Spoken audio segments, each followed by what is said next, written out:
Greetings and salutations, everyone, and welcome back to Stamford Bridge, yet again. I do like that name is stuck. I'll never get over it. I mean, I'll just live with it, I guess. I have people messaging me now like, I watched the new Stamford Bridge. I'm like, yes. Oh, good. Well, I'm glad people are enjoying it. That's the important thing. That is the important thing. Before we got started today, Akaitski have some shekels for lack of communists. Thank you. Knight of Caliban, late and Swedish art. Tesk. Listen, Sweden compared to other countries, not that bad. Like our first little quick hit today, the UK. Labour drops plans for rape gang inquiries. Because why would we need to look into that, honestly? Yeah, basically, the issue that the Labour Party, I covered this on the podcast today, right? So the issue that the Labour Party has is that they decided to import millions of Muslims and locate them in town centres where Labour MPs are reliant on votes. And the Muslims have just been like, yeah, but can't we just vote for Muslim MPs? Oh, no. And that's why we have the 4 independent Muslim MPs. And so Labour is stuck between a rock and a hard place because all of their non-Muslim constituents are like, we want a fucking investigation onto this. And the Labour Party clearly don't want to do it because they don't want to offend their Muslim constituents. So it's just like, well, you know, that's your problem, but it really needs to happen, doesn't it? Yeah, this seems like a bit of a short-sighted solution, doesn't it? Hey, if we import these people, they'll vote for us until the people go, hold on, there's a lot of us now. Yeah, that's exactly what has happened.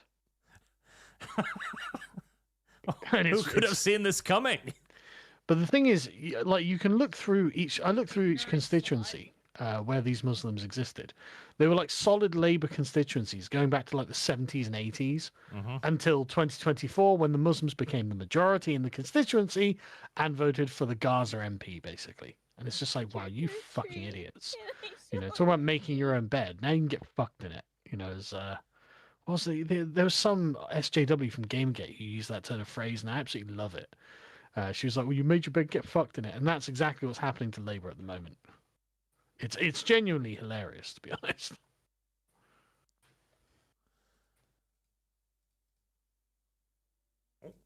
YouTube is having a... Okay, yeah, we're back up again. No, yeah, YouTube just shot the bed for a second, but we're back. Okay, well, that's good. But, yeah, no, the interesting part, because a lot of people often ask, like, okay, but if you import, like, the Latin communities from, like, Mexico, etc., to America, won't they vote conservative? Because they're far more conservative, naturally, than a lot of the rest of the country, far more religious. And that would be true if they were voting in their own interest first and foremost, but they're not. They're voting for the people who will get their friends, their family, their acquaintances across the border first. It's not just that. It's a question of genuine sort of representation, right? Like, why would I vote for you, some, you know, white guy, to represent my interests when I could just vote for someone who looks like me to represent my interests? Like, yeah. I would rather vote for someone who looks like me because that's just a natural human proclivity. And they're well aware of this. I mean, the left has been going on about representation for years now on exactly this angle. And so to see them getting just taken out by their own constituents, well, you know, whose fucking fault is this, you dumbasses? Yeah, and again, it's also not even just look like, it's they are themselves. America has become like a poster child for this problem, where they, like you see villages, like small towns in America, and even cities, begin to like Latinify. Like Spanish is basically in a second official language. Go to Miami. Miami is basically a Latin American city at this point. Yeah. And so if you make that the culture, if you make that the style, you make that the accepted way of being, why wouldn't they just vote for the guy who's like, yeah, no, I'm actually Latin American. yeah. What's the reason not to? And this is the issue of balkanization. We had the same issue in Norway before we started spreading people to every corner of our fucking country because when you put people with similar culture, similar identities, similar religions together, surprise, surprise, they're not going to adopt to British or Norwegian or Swedish or American culture. They're going to keep what they have. And it's not in any way malevolent either. It's a totally natural human proclivity. Yeah. But Of course. it'd be weird if they didn't do it, you know? Yeah, and that was all on us for not realizing. Like, again, we had this idea of... We mentioned the magic soil last time, but we kind of subscribed to that. The magic idea. We totally do. Yeah, we totally do. Like, you can see this in the various wars that the West has fought in, like, Vietnam, in Afghanistan, in Iraq, where we're like, okay, well, we'll just show you. Like, look, you vote, and suddenly everything is better. And we were expecting to leap in the air like democracy, the best thing ever. Instead, we gave them democracy, and they voted in Muslim powers. Yeah, it's as if they don't know that the West exists, you know? It's as if they don't know that we're over here doing the things we do, you know, like they're living in total ignorance, just complete fucking darkness. And then the hallowed democratic left winger turns up and says, "I'm here to save you from your ignorance." And it's like, no, they just don't like what we do. Yeah, like the Arab Spring that happened like years and years ago, where it's like, oh, democratic movement are spurring through the Middle East. Everyone's like, oh, finally they realized the magic of Western ways. And every one of their nations voted in like, fundamentalist... The Muslim Brotherhood. Yes, theocratic Islam societies. Yes. And now they're doing it in Britain and other places they've settled. I saw a Reddit post from someone in Pakistan. Someone posted it on the podcast. And it's basically Pakistanis in Pakistan. Like, Jesus Christ, the Pakistanis in England are mental. They're the most radical, insane people I've ever seen. Because they went over to visit or something, and they were just like, good God, you know, like, you never see a woman because they're all covered up or they're all locked up at home. And it's just like, things aren't like this in Pakistan. And so we are fostering just insane radical sects of Islam in this country. And because our government really don't feel like they're the sort of government of Muslims, you know, they don't feel like they've got the authority to govern the Muslims. Like, the Muslims are just left to theocrats to govern them. And it's like, okay, great, that's smart, isn't it? I'm so glad we're doing this. Absolutely brilliant, yes. Yeah, it's genius. And no one in our country has got the balls to do anything about it, because the only people who would do something about it would be the Labour Party, because the Conservatives are just cuckolds, basically. And the Labour Party are so totally in hock to the Muslim vote in their constituencies, they daren't touch it. You know, they can't. Otherwise, the Muslims are like, no, I'm going to vote for Mr. Yaqub Ahmadinejad or whatever, who supports Gaza, you know, and I'm not going to vote for you. And they're just like, okay, great. Well, now I'm fucked. So, yeah. We're all fucked in those areas. Yep. And of course, this also leads to a system that doesn't want to continue to exist either. Like, that's the second part of this. You now have actually energetic populace that is like, okay, well, we're going to start forming this place to be more the way we like it. And you have an increasingly apathetic populace, the native Britons, who have been abused by this for so long. They're like, oh, well, shit, what do we do? Yeah, no, you really do. This also led to another fucking ridiculous thing. So, this was first posted on Twitter by a Twitter account, so I had to look it up. Britain considering exempting Muslim migrants from draft. I was like, what? That seems weird. Seems like exactly the kind of thing they'd do, doesn't it? Yeah, and it's a thing. Now, it's only being considered at the moment, mind you. Yeah. But yeah, no, the very fact that this idea is even being floated, like, okay, we might need to start conscripting young men, but not the Muslims.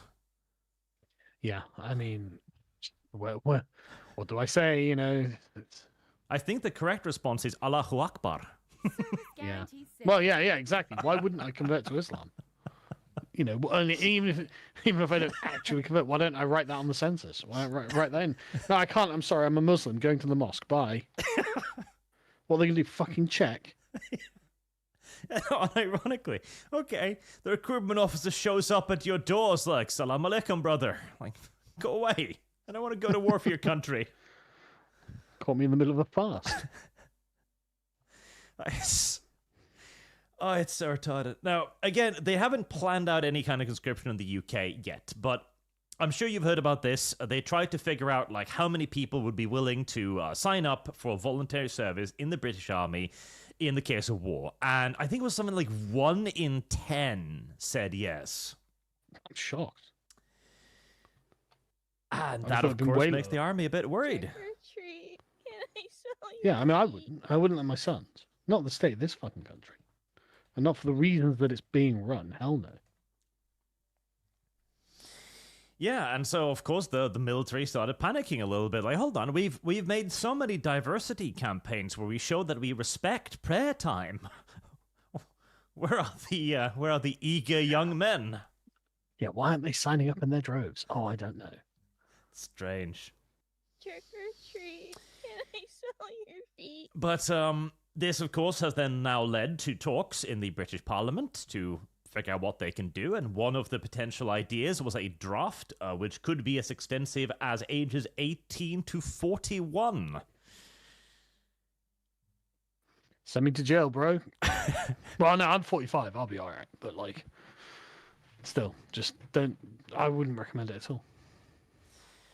Not for modern Britain. And again, to fight whom? Russia? The fuck?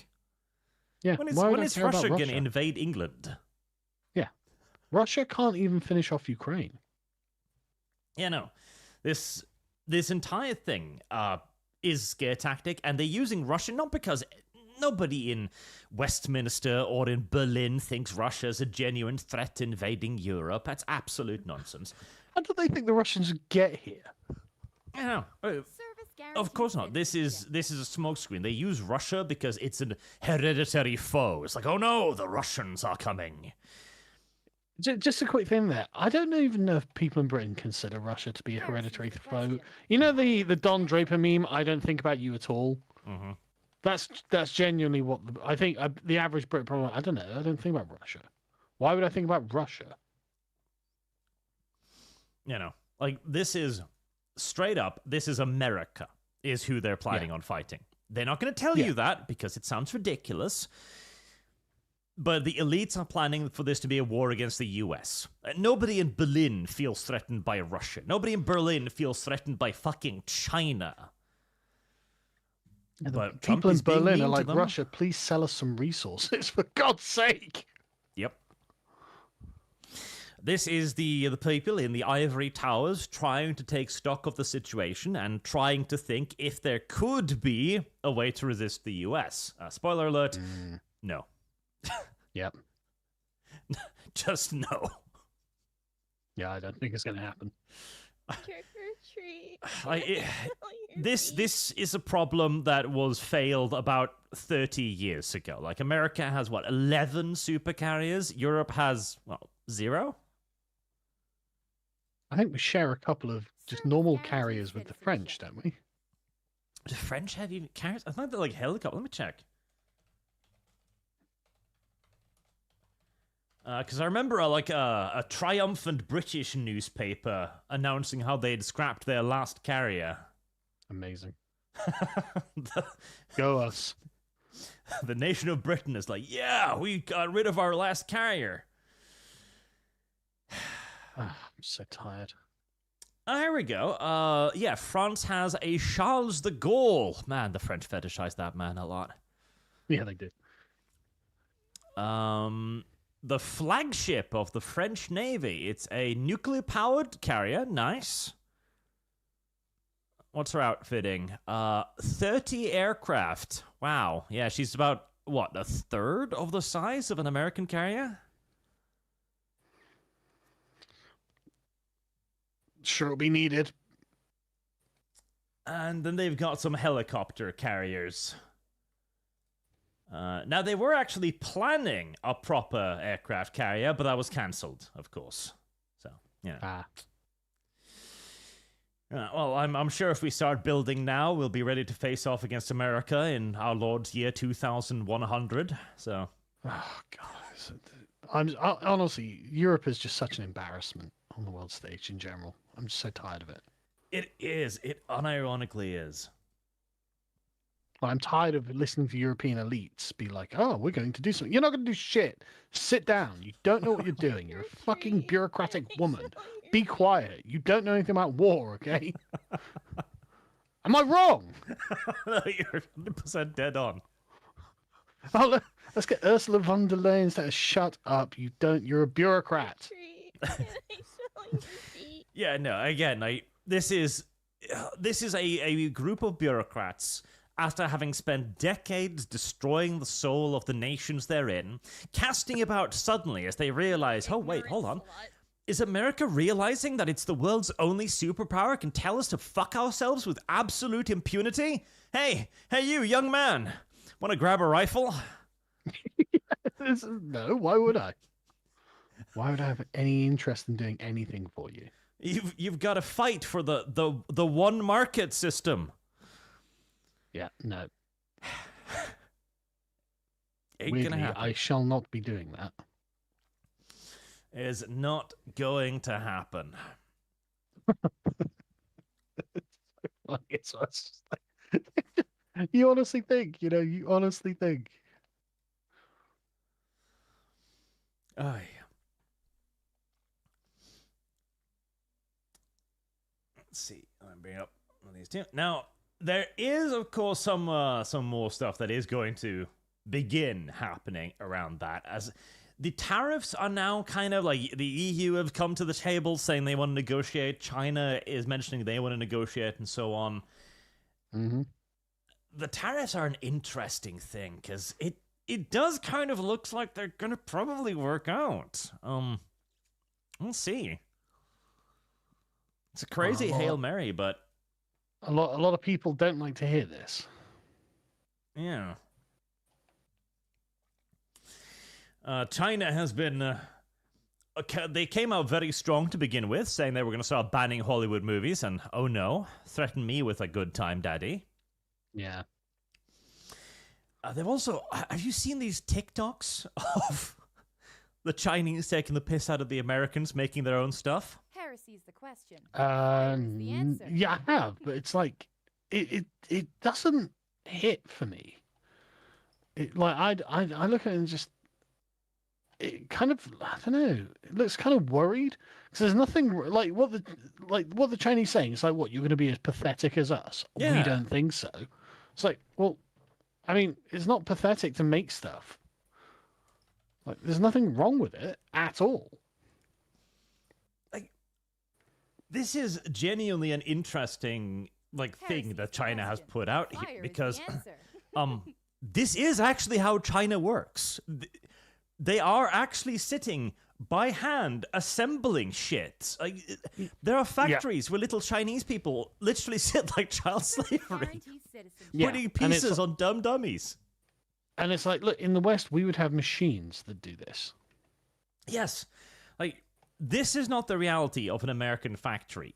This is the reality of an American factory. Yeah. And again, it's so multi-layered, this entire thing. Automated sewing machines are hardly a new invention as well. No. You know? Heresy's the question. What's going on? The answer. Hell, spinning Nellies, like the foundation of the Industrial Revolution. We came up with this shit about 100+ years ago. Yeah. And now imagine the quality of the automated sewing machines we could make now. Oh yeah, absolutely.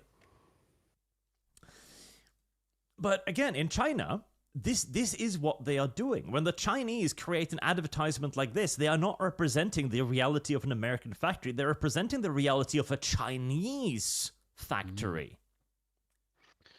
Yes. Now, there are some elements of it as well, like the fat Americans sitting around, made in California, etc., and the collapse of certain other companies because they're reliant on cheap goods. This also does hit home to an extent because America allowed its old leaders to sell out its future, to become fat and complacent, to become used to $5 t-shirts because they were made in China. Yep. And that was never sustainable. At no point was giving your strategic enemy access to your means of production a good solution. Yeah. And it's genuinely hard to understand why anyone thought it was. It's like, yeah, but the t-shirts will be cheaper. It's like, okay, but it's the Chinese Communist Party. Yeah. And again, the only explanation was the magic soil, that we thought that, if we just explain to them that voting and democracy and stuff, they'll become us. Big brain. They didn't. Instead, they took all of America's stuff. They took like the $500 billion a year in trade and went, thanks, enemy. I shall use this to destroy you. Yeah. And now, notice how now, you've seen the rhetoric where like, China will never back down. It's like, you are the parasitic supplier of shit goods to the United States. The idea that you don't understand your fucking relationship and then your place in this hierarchy. Like, if I were an American, I'd be like, no, fuck them. Fuck them. We need to fucking ruin their economy just to give them a quick slap. You know? That's how I'd feel about it. Like, no, they need to learn their place. They need to learn their fucking place. Oh, yeah, like, this is China declaring its intent. Like, banning Hollywood movies is their move towards cultural hegemony. They've invested so much more in their own Chinese movie industry, and it's all patriotic Chinese movies. China is never the bad guy in a Chinese movie. Obviously. And so they are announcing, okay, we're going to start strangling Hollywood. We're going to deny you access to our market, which is big. And we're going to start pumping our own propaganda into your country. And they hope America will be dumb enough to accept it. Fire is the answer. And the thing is, their economy is only big because America agreed to outsource their shit production to China. Yep. Absolutely. It's so fucking ungrateful, if nothing else. Well, it's because they never had any intent of being grateful. Like, they were doing this as a move against their strategic enemy. They were shocked that the Americans were willing to give them $500 billion a year. Well, I mean, it doesn't make sense. Other than the fact, I mean, obviously, if you're like, a massive corporation owner in the United States, and you don't care about the people of the United States or the security of your country, it makes total sense. You're like, well, yeah, but it's more profit for me. Okay, yeah, fair enough. In that regard, that does make sense. But in any other country, in any other time period, by any other person, doesn't make any sense at all. No. I mean, you can look at the state of the trade. Like, the American trade to China is fucking nothing in comparison. Isn't it something like 5 trillion from China to America, but 2 trillion the other way? A billion for like 500 billion one way. Is it that much? Is it? Okay. Yeah, it peaked out in, I think, 2022 or something, with almost 600 billion going to China. Why did I think it was 1 trillion? I don't know. That's a very large number. Yeah, I know. I assumed it was big. Really, I'm sure. Maybe. Okay, I'm also wrong. Because the trade gap is only increasing. Like, it's it's one way. It's one way solely. Well, the Chinese are running tariffs against the United States, aren't they? They Yeah. have been for ages. Everyone does. Yeah, like, China is just putting money in its own pocket here and building up their own economy, and not to mention the amount of IP theft that they're carrying out against American companies. Yeah. I mean, people have been looking at Chinese cars and they're like, oh my god, the Chinese cars are so impressive. Where do you think they got that technology from? I'm sure they invented it themselves. Oh yeah, absolutely. China couldn't make a ballpoint pen until 2008, but high performance cars? Oh yeah. Yeah, no problem at all. Yeah, it's very, very silly. Unquestionably so. And again, like, this was a strategic mistake made by America decades ago, and it's going to hurt to solve this. You might indeed need to put Americans to work in menial jobs again, but that's not even necessarily a issue. If you get tariffs, the government income will increase because trade won't disappear with America. It's too large of a market. Mm-hmm. Then you simply need to too rich of a market as well. Yeah. then you simply need to pay people a decent wage so that they can raise their standard of living. And you can do this easily via government subsidies to companies. Increase automation to increase production overall so that you can make up for the populace, problem with China having way more people. There is no reason why America cannot compete with China. None whatsoever. Especially just with just a small amount of protectionism. You don't have to like totally lock your country down or something. And protectionism too is the point, because if you can make a t-shirt for cheaper in China, okay, 2 steps. 1, short term, make the Chinese t-shirt more expensive. 2, automate American textile industries till the point where you can make 10,000 t-shirts. Yeah. Then you bring down the cost through sheer volume. It's not that difficult. No, and it's not like creative either. You know what I mean? Like this is very well trodden territory, right? It's so well trodden. I know about it. Yeah. We all have this technology. Like, the only reason we do this in China is because it is cheaper to pay Xi Jinping here fucking 75 cents an hour than it is to automate her job. But the problem is, of course, again, this is all American jobs that are not in America. It's all American stuff that is not in America. Yeah. What we can do? Well, we're gonna have to trade war. Yeah, I mean, I think America can win it. So, no question about it, in my opinion. and I don't want the Chinese to win it. No, the Chinese will be worse. Yeah, this is another thing. Like, and we've had this conversation many times with many different people. It's like, look, man, America may well be the great Satan, and Americans, the servants of the great Satan, but it would be way worse for other people. Absolutely. The only question is if America will be willing to sustain the hit, because this is going to cause increased prices. It's going to lead probably to a fair few shitty years. And this is the weakness with democracy. If Trump has a 10-year plan, but he's up for election in 4... Yep. It does. It really requires Americans to get it. Yes.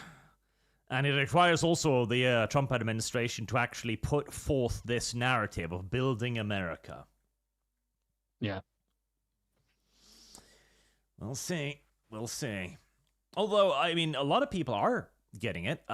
This was a clip from Joe Rogan the other day, which I thought was kind of interesting on taxes.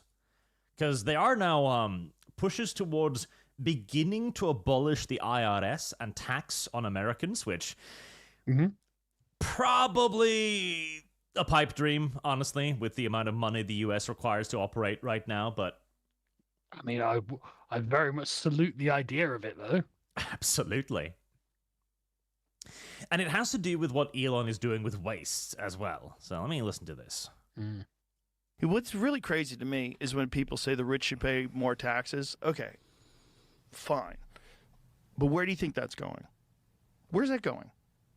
Where's the money going? Is the money going to the federal government? Do you think they're good at it? Do you think... That's the big problem, isn't it? Okay, pay more taxes. All right. To build what? Well, bureaucracy mines. Yeah.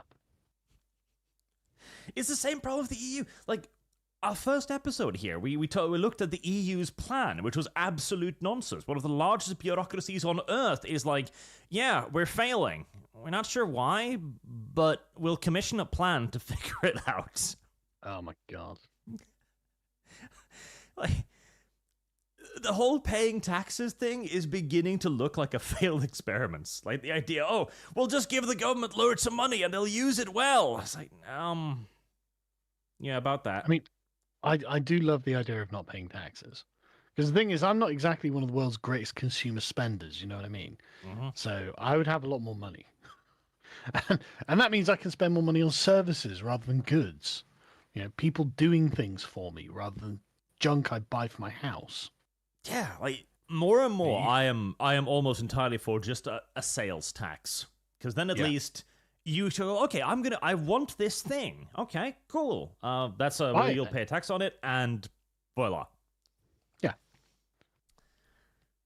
Think they're good at managing your money? Have you paid attention to all the shit Elon's fucking uncovered?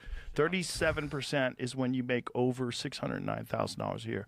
That's you, motherfucker. Well, that's me last month. This is the thing. It's like, I'm happy to pay tax if I thought that they were doing a great job. But it's just you are being strong-armed into giving I'm money. not. That's well optimistic. Yeah, I don't think they're going to do a great job, Joe. You know, I understand the sort of the sincerity of it, but come on, let's be real. Let's be real, shall we? They're obviously shit, and they're obviously taking us for a ride. Yeah, like, that's the issue. Okay. And he even mentions, like, later on, the idea of, like, choosing what your taxes will go to, like healthcare or roads, etc. Mm-hmm. I mean, I'm not even opposed to the idea of paying a tax. I'm opposed to my money being wasted for nothing. Or worse still, be given away to another country. Or foreign people in my own country. Yeah. The government has proven that it's not capable of handling its own people's money. And at least if the government had to run off the money it itself gained through, for example, tariffs, I genuinely think that might make it far more reticent to open its pocketbook, because at least then that is its money. Yeah, absolutely. I would love for the government to be funded through tariffs. I mean, that, like, I can see why the Americans are dreaming big, you know what I mean? Like, that sounds amazing. So it's like, right, so I keep all of my money, and all that happens is that things that come to the country from overseas are more expensive. Well, do I need to buy those things, you know? Like, fucking, I can totally see the appeal. Oh, yeah. And again, at least then it's the government's money. And nothing spends as well as other people's money, so have the government pay for themselves. Oh, God, that'd be incredible, wouldn't it? Oh, God. This is also going to be the problem with the trade war, though, because, like, China's economy is almost entirely based on American trade and on tariffs. Just a quick thing there, right? I just want to pause because, like, people have got to remember that all of this is goods based, right? And you're like, yeah, but I buy a lot of, yeah, you do buy a lot of goods, but think how many services you buy, right? Think how many services you buy, and it's a lot, actually. Like, getting people to do things for you is a large amount of your spending, and the more people you can get to do things for you, again, the better for your neighbors, right? Like, it's actually good for my neighbors when I get them to fix my, you know, the plumbing in my house, or, you know, reshingle my roof tiles or whatever it is, you know. And if you can use locally sourced materials for stuff like that, then, you know, you're actually helping people out who benefit near you, so your local economy grows. Sorry, I don't mean to go on a little rant, but it's like, it really bothers me because people ignore this completely. Oh yeah, no, absolutely. I mean, if you do something I like won't be able to buy Chinese shit. Yeah, okay, all right. Yeah, and that is exactly kind of the problem with America's going to have to run into, though, okay? Your plastic garbage is going to be more expensive. Yeah. You're going to have to deal with that, or become a serf of China. It kind of is that simple. We have entered into very much so a overabundant society, primarily by taking advantage of other countries' enormous populations, whilst not bearing in mind what the governments of those nations might want to do to us. Yeah.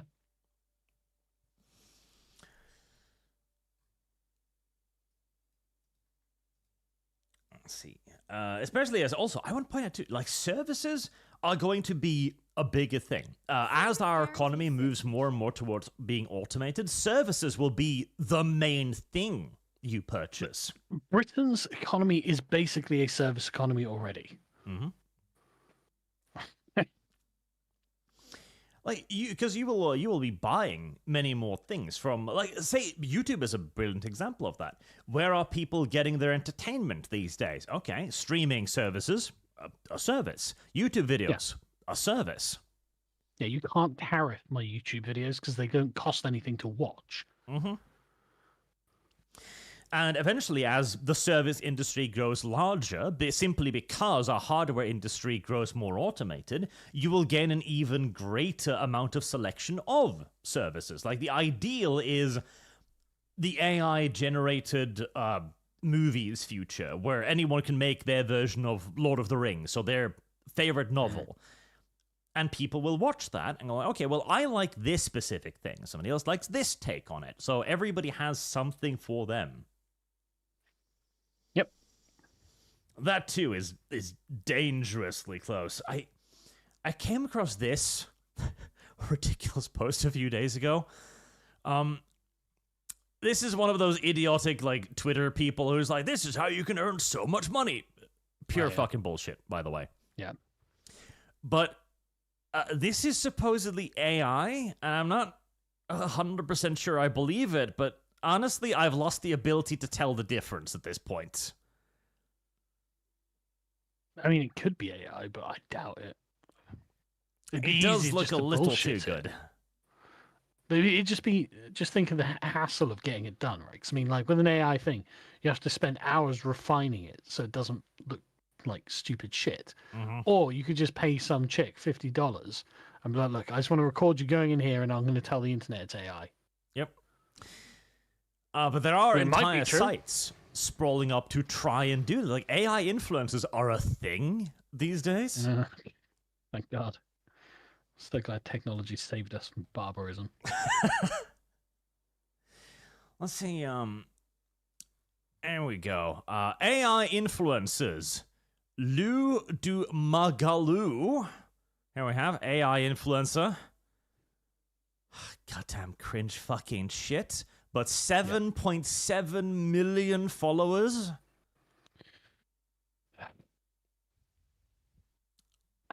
Even when they're not real, women have a privilege when it comes to the internet. Yes. 2.4 million. This one doesn't even look good. This one looks like fucking early 2000s graphics. Leia Love. Oh, well, that's got yeeted. Good. Thank God. But yeah, no, this kind of nonsense is going to be more and more prevalent. That one looks fake. That one definitely looks fake, yeah. This is going to get more and more prevalent, and eventually it's going to get so good that it's genuinely difficult to tell them apart. Now, again, this guy is, I don't know, but 500,000 followers, 12,500 per social media, per post. I don't know. How would I like that? What? Fucking hell. What YouTube are they using? I don't know, but I'd love it. It seems like a great version of YouTube. Yeah, there is no... Like, no, that's not. That's not what you make on YouTube. No. But again, service economy will be more and more powerful, and I would prefer it if these services were created in decent Western countries instead of Chinese content farms.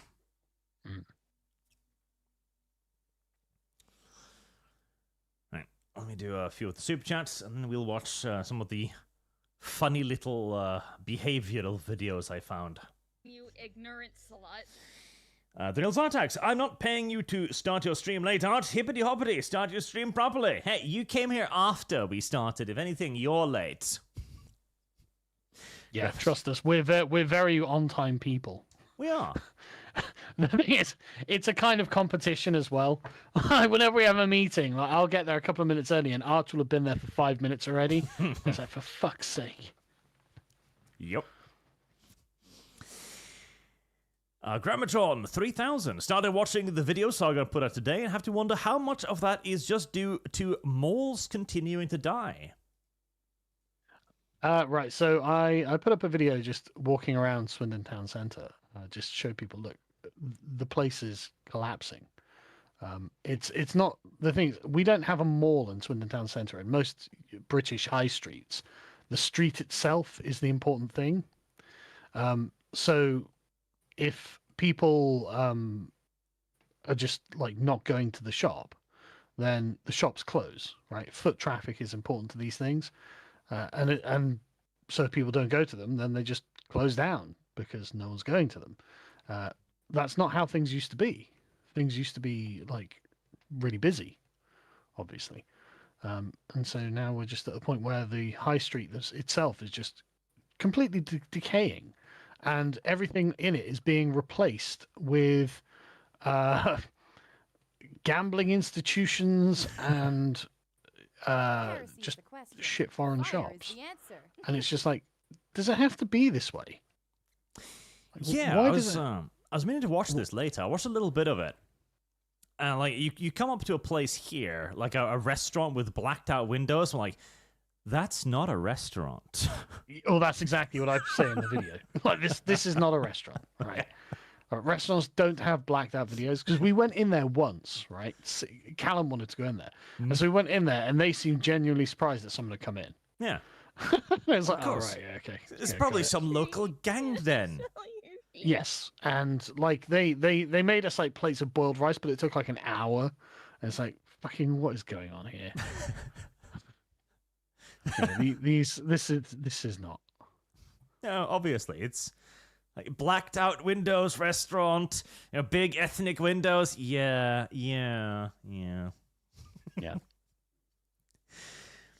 And also, I love the first part of the video. I mean, let's just listen to this, because I loved the construction site here. Oh, I hate watching my videos. Right. This, as you can see, is supposed to be some sort of new bus stop or bus station. It's not exactly the world's greatest building. It's not exactly a massive monument to anything impressive. This has taken about 2 years. This is the product of 2 years worth of labor. And look at it, it's still not goddamn well done. And it's barely above ground level. And this too. Okay, we were building a new road between where I live and our capital. It took us 12 years. There's no reason. No, there's no reason. It's all governmental bullshit. It's zoning, and it's planning, and it's committees, and it's more planning, and it's more committees, and yeah, regulation. It never ends. It's just a sea of red tape. And when they actually do eventually get started, like the building, I talked to some of the people who worked on it. They're like, no, we could have had this done in like 8 months tops. But we're not allowed to work. We can't. Like, the moment we start working, some drone comes up and like, no, you can't use the bulldozer here. Why? Well, the road hasn't been checked if it can carry its weight. Like, motherfucker, we've been driving here. Man, I mean, this sort of thing you'd expect to have done in a month. It's just re-tarmacking and rearranging the road. Yeah, putting up a little fucking shed so people can be sheltered from the rain. Yeah, there's nothing to it. It's just like... And I don't think it's the workman's fault either. I'm sure it's going to be the people at the top. No, guaranteed. It doesn't take these people like years to pave an area and put up a shed. No, they know it doesn't. We know it doesn't, and yet here we are. Yep. On just a mapping for $100. Thank you very much, sir. I appreciate that. Trump is either a madman or a genius. Either way, fun times are ahead. Also, I think the tariffs were a kind of loyalty test for both the Republican Party and other countries, as well as a trap for China. Furthermore, curry. Well, I mean, it looked like a power play to me. Like everyone is suddenly coming to Trump for, special deals and stuff, and then Trump's like, "Fine, you can just have 10%," and everyone's going, "Thank God, we've only got 10%." Well, that's America 10% up, isn't it? Mm-hmm. China's isolated on this because now China's got 125% or something stupid like that. Yeah, because they won't back down. And the thing is, you can't play chicken with Donald fucking Trump. Yeah, I don't think he understands it. And even if he does, okay, to exemplify this, again, China has like $500 billion of trade with America. America has 100 in China. Yeah. Why the fuck should he back down? He hasn't even levied enough tariff on China yet to close the trade deficit. He's got another like 400% to go. Yeah. And Donald Trump, it's not like this is new. He's been banging on about this for decades now. And it's like there's a good argument saying, well, look, things have changed and America's different and blah blah blah. It's like, yeah, I agree. but Trump's also 80 and stuck in his ways. Yeah, and again, he's simply using America as the superpower it is. That is all he's doing. He's like, no. Yeah. My economy is bigger, my military is bigger, my country's bigger. I'm just going to tell you what to do. This is an interesting thing. So, notice that Joe Biden, Barack Obama, they have been running America as if it's a universal empire, right? And so America has an obligation to everyone in the world. So Iran, we don't want Iran to get nuclear weapons. We're going to give them money. It's like, why would that work? It's like, because America is essentially the sovereign of the world and we owe Iran prosperity, right? That's the way that they look at these things. And it's like, okay, that's interesting. It's the sort of fundamental bottom justification is everyone's kind of entitled to America's money. Why are all the illegals allowed in under Joe Biden? Because we owe them prosperity. We owe them is what they think, right? They view America as the legitimate empire of the world. Donald Trump does not think this way. Donald Trump thinks in terms of great power politics between sovereign nations, right? So Donald Trump is looking at the Ukraine thing going, okay, they're going to be Russia's bitch forever because they're much smaller than Russia, and what do you expect, right? But then he's also thinking, well, why the hell is America getting taken advantage of? Now, the easy answer to this is, well, you're acting like the sovereign of the world, and this is essentially keeping everyone on the plantation, right? This keeps everyone in line and makes sure that you get what you want out of everything, and makes you the sort of imperial heartland. But if you're Donald Trump and you don't think of yourself as the imperial heartland, well, yeah, then you act like a great power instead. Yeah. And again, like the only reason that it stopped it is, as you say, America feels it owes everybody's prosperity. And because the West in its entirety have been bound within these shackles of gentlemanly behavior, which worked very well when everyone was a gentleman. Sure. But we're long past that age now. Yes. I mean, we're not That was a enacting long time like ago. Victorian politics here anymore. Yeah, it was a long time ago in a very different kind of America. Oh. And so Donald Trump is simply just reminding the world that no, he does in fact have the largest stake. Yeah. River North. Once more they meet upon the bridge, Saxon and Viking. And a thing about the bond market, which, I mean, I'm not an expert on this, but I can't help but wonder, like, yeah, I mean, a lot of people are like, oh, Donald Trump backed down, he backed down. And it's like, yeah, but the thing is, I mean, there's got to have been someone around Trump who would have said, well, if you do X, then Y will be the result. So if you do something about the bonds or whatever, people are going to flip out and sell American bonds. And so that'll undermine the entire international economic order and make everyone freak out. And do we know that Donald Trump didn't go, oh, right, okay, I'm going to do that then, in order to just freak everyone out, in order to make everyone fucking panic? Because, I mean, I kind of view Trump as an agent of chaos, as a deliberate agent of chaos.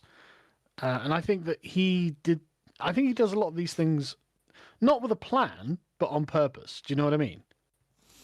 Yeah, like, I view these as demonstrative power plays. Like, he wants to point out that, no, I have the power to do this, and no, I will do it. Yeah. Like I said, I don't think he has a plan. So I don't think he's got all this plotted out. I think he works by his gut, and he just sees the weakness in other people. They're like, oh, you can't do that. And he's like, right, I'm going to do that then. Or you're going to do what I want you to do. Mm-hmm. And again, he tried negotiating in the more or less old school the last time he was in office. It didn't work. And so now he's not going to waste his time with threats. He's not going to, oh, I'll do this, and 6 months of negotiation pass. Instead, he's like, okay, I'm just going to slap a 100% tariff on you. Oh, God, yeah. I mean, like, 125% tariff on China. What? That is mad. It is. It is mad. But again, China needs America far more than America needs China. Yeah. Yeah, America's got the fucking expertise, man. Mm-hmm. You know, like, like the Chinese just have a very large labor market. Okay, that's useful. But if you're just literally locked out of using that to produce American goods, or goods for America, I should say, then what use is it? Yeah. All the production in the world is worth less than nothing if you don't have any demand? Yeah. And what if you're not allowed any demand? Like... Yeah. If you create 400,000 plushies and you have nobody to sell them to, all that has happened is that you spent a lot of money on 400,000 plushies. Yeah, what good were they? Yeah, nothing. Yeah, like, China is the strategic enemy of America. Donald Trump is simply recognizing that fact and acting in the same way. Yeah. So, and again, it's not like China is pretending that they're not. They're having speeches like, we will fight forever against the great evil enemy until total victory. Like, yeah. It's not being subtle about it. Yeah, you'd think that China would keep its fucking mouth shut and be diplomatic about it and be like, well, we don't know why the United States is responding this way, actually. We think we've always been good and true trade partners. Look at our history. We've been making goods and you've been selling them to, you've been buying them and everyone's been happy. So we don't know what you're talking about, But instead, coming out and rattling your saber, it's like, okay, all right, good luck with that. Yep. And it's, of course, because China needs to speak out both sides of its mouth. It needs to say to its own populace, we are strong, we are independent and powerful. That is a terrible Chinese accent. I know. Paraphrase the question. That's Not atrocious. the answer. They should also be China's goal was kind of to try to appeal to the Western world as well, like how mean America is being to them. But they can't do that so long as they've got to communicate to their own market as well. So they're kind of in a shit position. And, well, the problem with not appealing first and foremost to your home market when you have a lengthy history of armed revolution. Yeah. Yep. And another thing I've noticed a lot of people saying, things like, well, China's not a democracy, so it can do exactly as it likes. It's like, well... You don't have to be a democracy to have political unrest, Like, I'm not saying that the Chinese won't just kill as many people as they feel is necessary. I don't know, man. Like, things are not as locked down, I think, as people think in all other places and all other times. Oh, yeah. Bear in mind, China has only been like a unified power for, 50, 60 years at this point? Before that, it was usually like the Han dynasty ruling over warlords, and before that, countless other warlords in their own kingdoms and so on. Yeah. China is not quite as monolithic as it appears from the outside. No. And the thing is as well, I'm sure there are lots of people in China who actually don't like the Chinese Communist Party. Yes.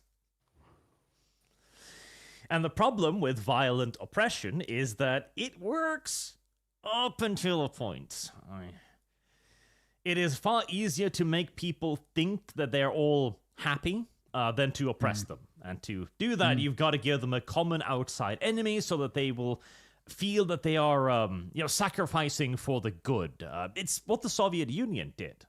They championed their achievements. There was a tale when Stalin imported an ice cream machine, had it set up in Moscow, giving away ice creams. Like, okay, I know everything isn't perfect, but look at the inventions we're making. We have ice cream. Never mentioning that, he got it from America. Yeah, incredible. Yeah, well done. Because it gave people a glimmer of hope. Like, oh yeah, things are getting better, and we've got to sacrifice because the great enemy is out there. Tree. Can I sell you? The great enemy of capitalist productivity. Yep. Abundance is lurking at the door. Quick, comrade, bolt it. Which is really what's happening.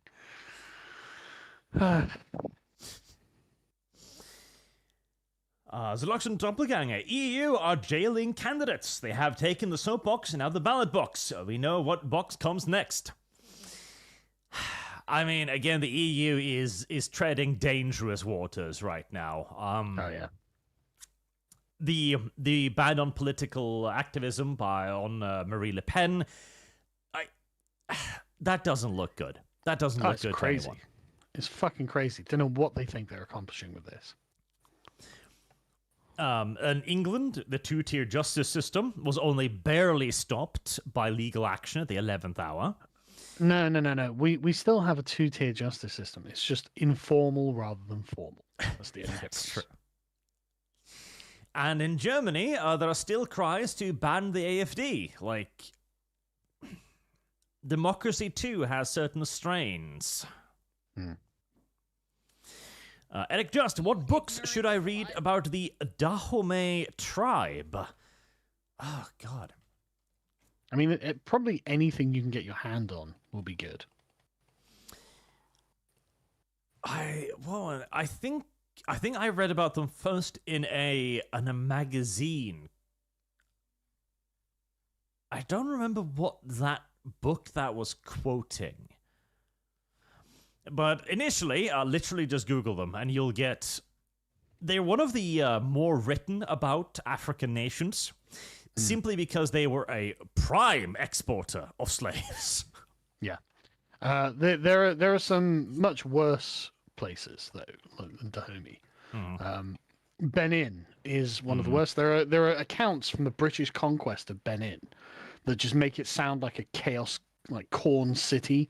They literally called it the City of Blood, right? And it's just like, wow. Like, and I mean, it's literally like something out of Doom, where it's people nailed to walls and stuff like that, piles of skulls, all that sort of shit. And it's just like, Jesus, man. And obviously, when the British come in, they're just revolted by all of this. But you can just Google the British accounts of Benin, and you'll find, I'm sure you'll find books or papers or whatever about them. I'm actually working on a video about the slave trade, reworking my old video about it. And so I've been reading through a bunch of them. It's like, Jesus Christ, man. Heresy is the question. Fire is the answer. Krieger, you guys see that Germany took off their debt brake to pour 500 billion into their military. Finally, only took the US saying they might leave for Europe to find that military money. It's weird how it was there. Well, they just had to... Yeah, it was there all along. Now it's just mysteriously turned up. And again, the debt brake too. The problem here is manifold. Like, one, Germany currently is suffering through all kinds of infrastructure problems. Like, the German infrastructure was the best in the world once it was created 100+ years ago. But it hasn't been maintained because there isn't enough money for it, because they keep spending money on immigrants and welfare. And so shit is starting to just break down.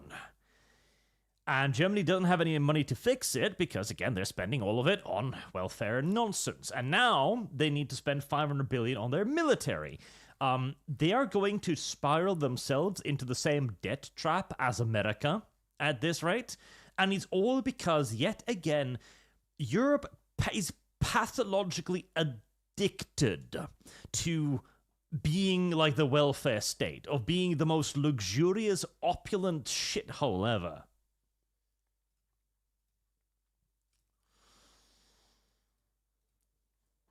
Professor Zolokin Sorlokin, that's a weird name. Okay. I live in the middle of nowhere, South Carolina, and we have 2 Mexican restaurants, a Mexican market, and a Latin church in the middle of nowhere. Well, at least you know what your culture is. That's important. YouTube, don't do that. Don't do your thing. Sujad, libshits can't model the thinking values of people who aren't libshits. They just see themselves awaiting enlightenment. Take it as an Islamic apostate. Unless you force it, Islam will subvert. That does seem to be largely true. Dingy noises? Hello? Hello? Discord seems to have gone down for me. Oh, yeah, Discord died. So, yeah. Okay. Right, we're gonna do a Steam stream then. Well, I mean, if it works, right? If it works. Oh, Discord. Ignorance a lot. Right. Akaitski, a valiant vassal, ventured neath vaulted vaults, vexing a vicious viscount with verbose vendettas. What? I think chat is trying to tongue twist me again. They do that sometimes when they're upset.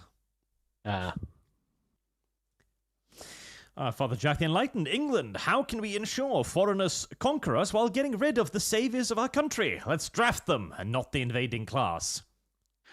Oh, I know. Like, just the very hubris of it. It's like, well, I mean, they'll go and fight for our foreign war in Ukraine or whatever. It's like, why would I do that?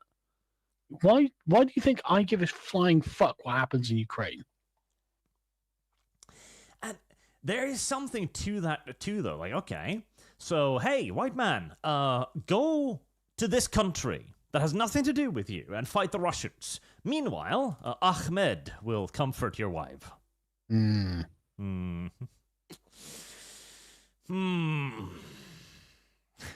Why isn't Ahmed drafted? Well, I can't leave the women all alone. It's weird. Yeah. Culp is 4. Sargon, after watching your video about your return from America, I came to the conclusion that you have adopted a 1990s Eastern European mentality. Yeah, you know what? I think that's actually a fairly fair way to put it. I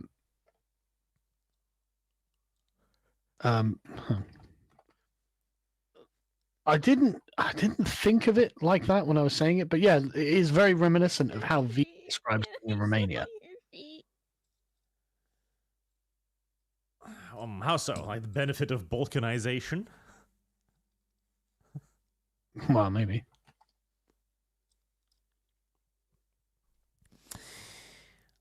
Krieger, how long before the British Reconquista happens? You think? My money's on 20 years.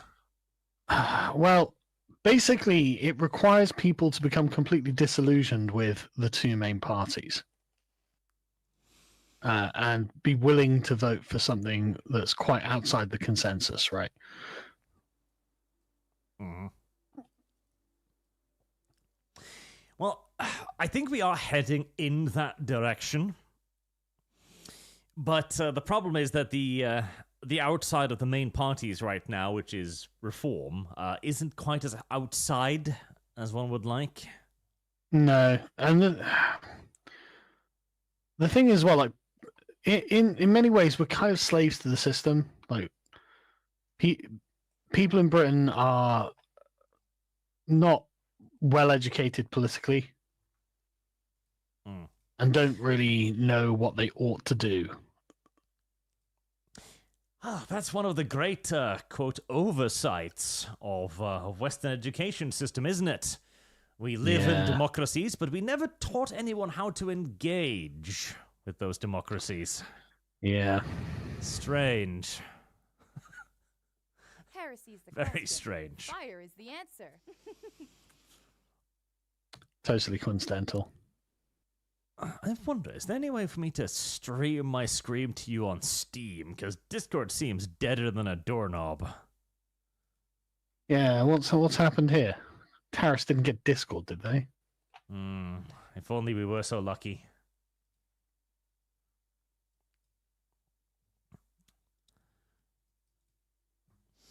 Don't say that. I like Discord. I use it all the time.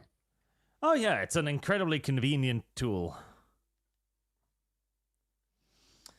River Norse, you must start an English sect of Islam, translating the Quran to Old English, and have the Lotus Eaters write a new hadith. Muhammad was from Blackpool. That would be an interesting attempt at subversion.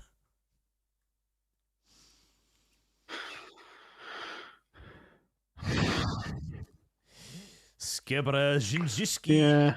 I don't see the Brits converting to Islam if that's what you're worried about. Not yet, at least. Sargon, I need you to dad talk arch for bronyism. Chat. What are you even on? Mano Yodo Sushai. What am I supposed to be doing with it? I don't know. A question for you guys. How should we Anons be pushing our cause now? What's the next praxis? Thanks.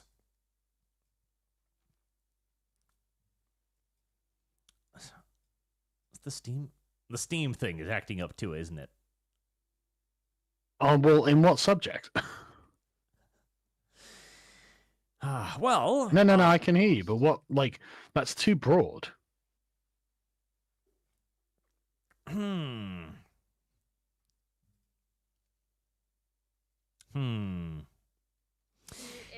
slut. I suppose the first thing would be to simply just disengage with the mainstream news as much as you can. Try to find other people. Try to get yourself educated on matters of politics. There are some decent sources for that. But honestly, very few of whom are approachable. I mean, just talk to people, I would say. Just try and get people to understand that things don't have to be this way. Yeah. That strikes me as the best thing to do. And talking to people also about telling them what is actually going on. How bad it is. Like, no. The bureaucracy limestone mines actually do exist. Yeah. And just, why do you think your high street is shit? Don't look at like abstract charts about money in the country and stuff. Like, why don't we have any money? Why are we fucking poor? Cogbjörn for $50. Thank you, sir. Seeing a new British Empire would be interesting at the least, but the world will inevitably fall to the greater Wisconsinite Empire. None will be spared from our cheesy wrath. Wow, yeah. Good luck. I look forward to the next scramble, you know what I mean? God damn it, Discord. I was going to look at videos, but I don't think you can stream screen on Steam. Nah, probably not. Yeah, just games, unfortunately. Yeah. Steam, become the new Discord. Just become everything. The everything app. Yeah, it'll be X at the end, won't it?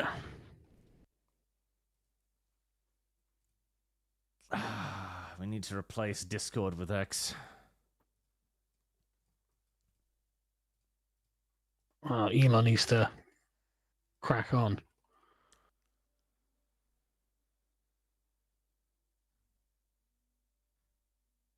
Let's see. No word on Discord being down on their Twitter. I don't know. Such is life. Yeah, very frustrating. Hexy, hail America! America rule the waves!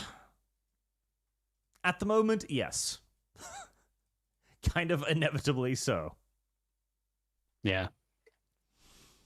Sandum, sad that the UK government are so weak. We need the UK that dumps metric tons of fun-time substances that pacifies countries, just for trade and money.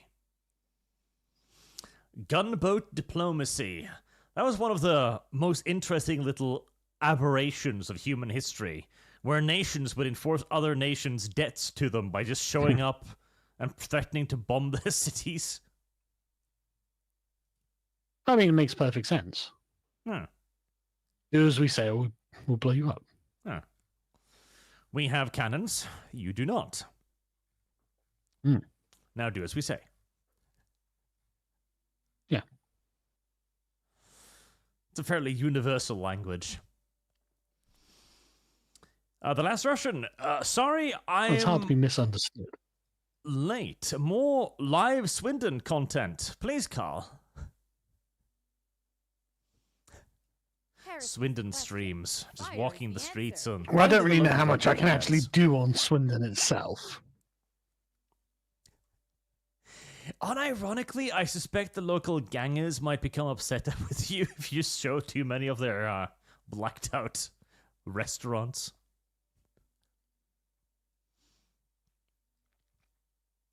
Well, yeah, exactly. That's the thing. You know, like if I do it too much, I'll probably get in trouble. I have lost. I mean, I might get in trouble for the one. And I was like, I mean, I honestly, Swindon was fine. You know, Swindon used to be fine. It used to be nice enough, you know. And the people of Swindon were nice. I like the place, which is why I lived here. And so it's like, you know, because I don't want people to think that the people in Swindon are bad or anything like that. They're not. They're good people. You know, they're very easy to get on with, very hardworking, you know, diligent. There's nothing wrong with the people of Swindon at all. It's just we've allowed the town to become like this for some reason. I don't even know what can be done, you know. It's just globalization, I guess. Globalization.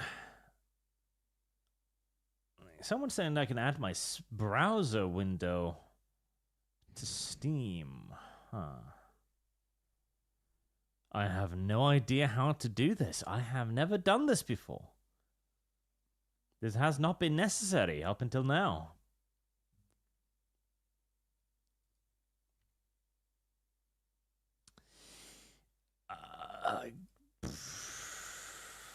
Let's see.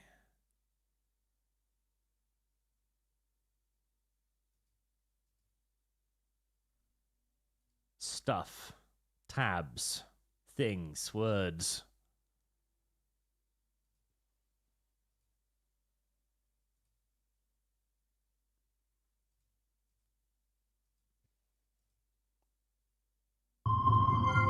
No, that's big picture mode. I fucking hate big picture mode.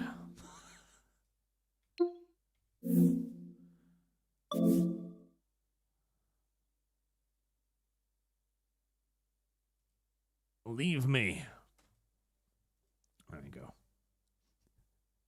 Oh, I guess I'll just keep reading Super Chat until Discord fucking alives itself.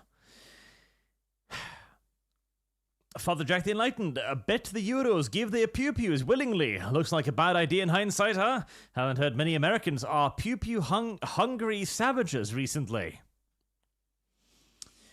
Well, now that we no longer have America to protect us, we've finally started embracing weapons again.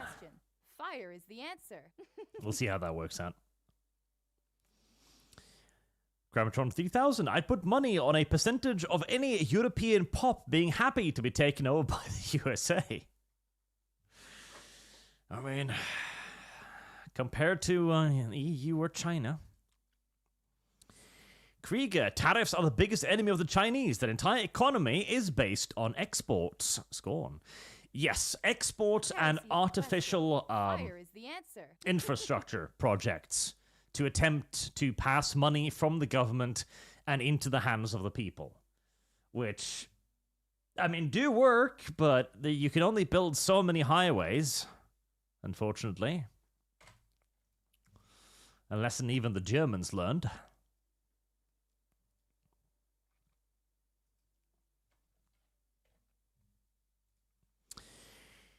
Skyhawk SG1, the fate of the UK is in the movie Children of Men.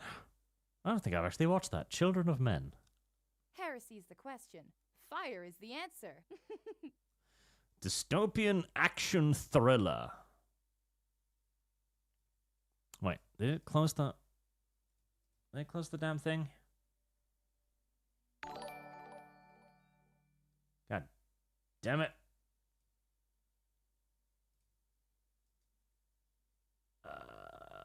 There. It closed the thing. Trick or treat. Hello? Can I smell your feet? What happened there? It closed the thing when I was looking for the broadcast. Ah, well done. Oh, yeah. Now I realize how much I miss Discord. Tragic.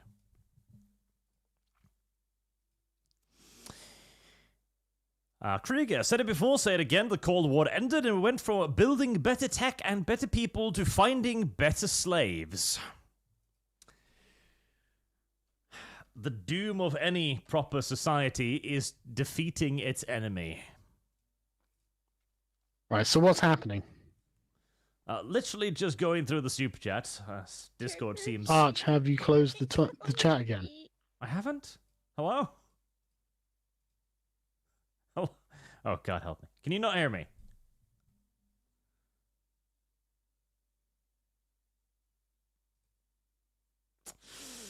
Technical difficulties, chat. It's not even my fault. Let's see. Heresy's the question. Fire is the answer. No, I can't hear you. God damn it. Stop talking, start talking.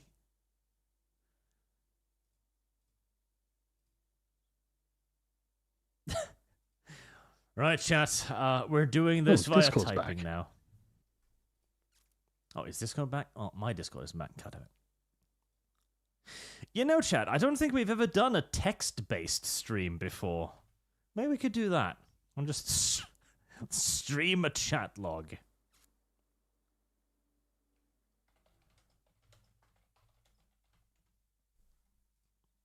God damn it, chat. God damn it, chat. Maybe Discord will be back.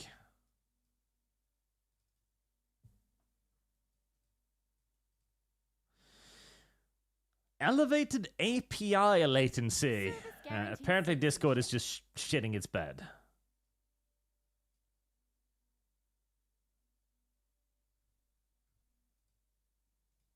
Great.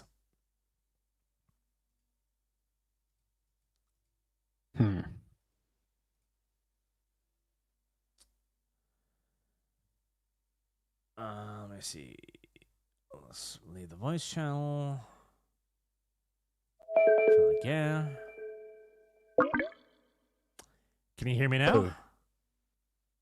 Yeah, I can hear you. Okay, there we go. All right. Elevated API latency is the error Discord is giving me. Are you back in?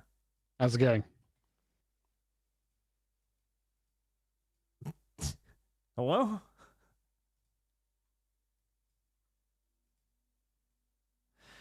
We're doomed, chat.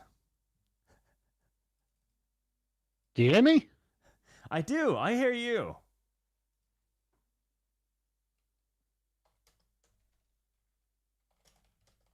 I guess you can't hear me.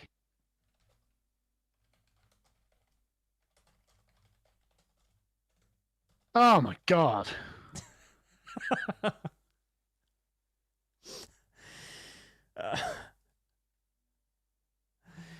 Oh, chat. Pain and suffering.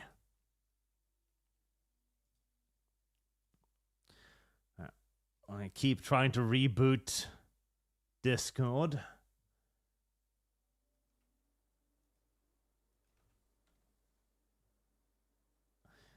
I'm amazed Restream is still...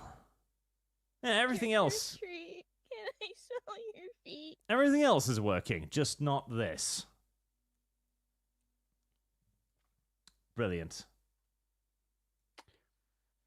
Oh my god. I can't hear you at all.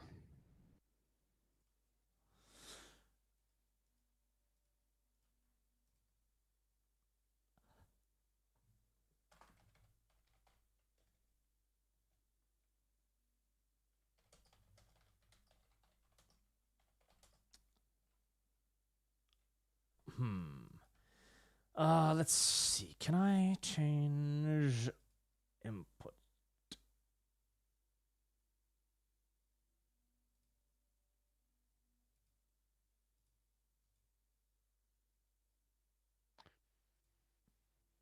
Discord's still down for you, is it? It is still down.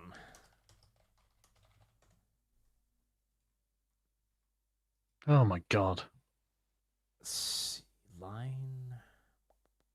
China's hacking the internet.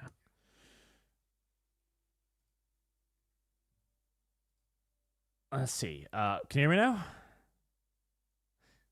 That's a no.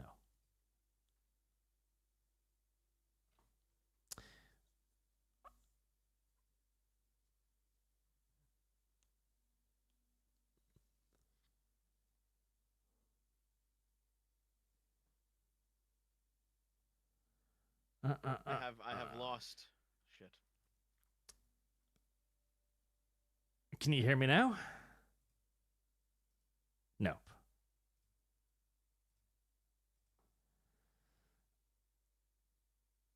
Type over stream.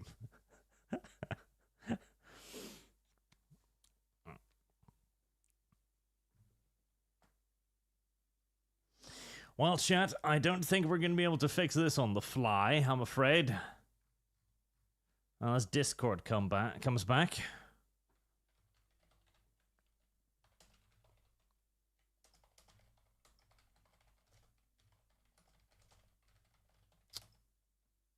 See?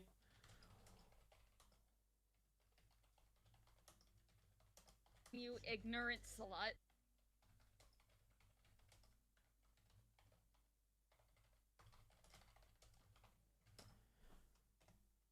There.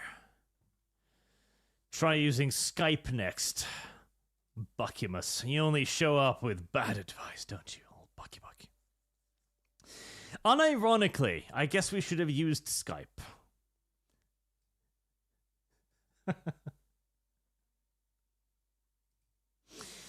We should have used Skype, chat. Or Ventrilo. Yes, we'll use Ventrilo next time, chat. We will return to the fucking 1999s. Skype is dead. I hope so.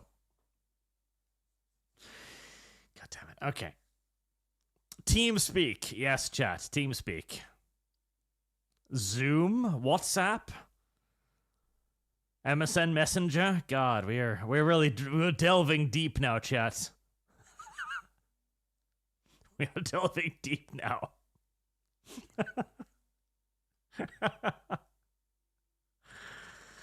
Oh God, yeah, Ventrilo. Yep. I remember when that was the norm. When we used to hang out on TeamSpeak and Ventrilo back in the day. I kind of want to play the Dota song now. You know, the Dota song, because that would fit perfectly. That would really have that early 2000s, late 90s energy, but I'm pretty sure I'd get copyright claims, so it's not going to work, I'm afraid. Primarch, funny enough, most Americans secretly fetishize being invaders so they can roleplay being the Wolverine from Red Dawn. Wolverines! Yeah, why not? Why not, chat? Why not? Wouldn't you like to use your gun collection for something good? Something worthwhile? Shooting Russians that are invading America? Oh, God. Hold on. Okay, hold on. I think I can maybe get away with this if I don't use any sound. I think so.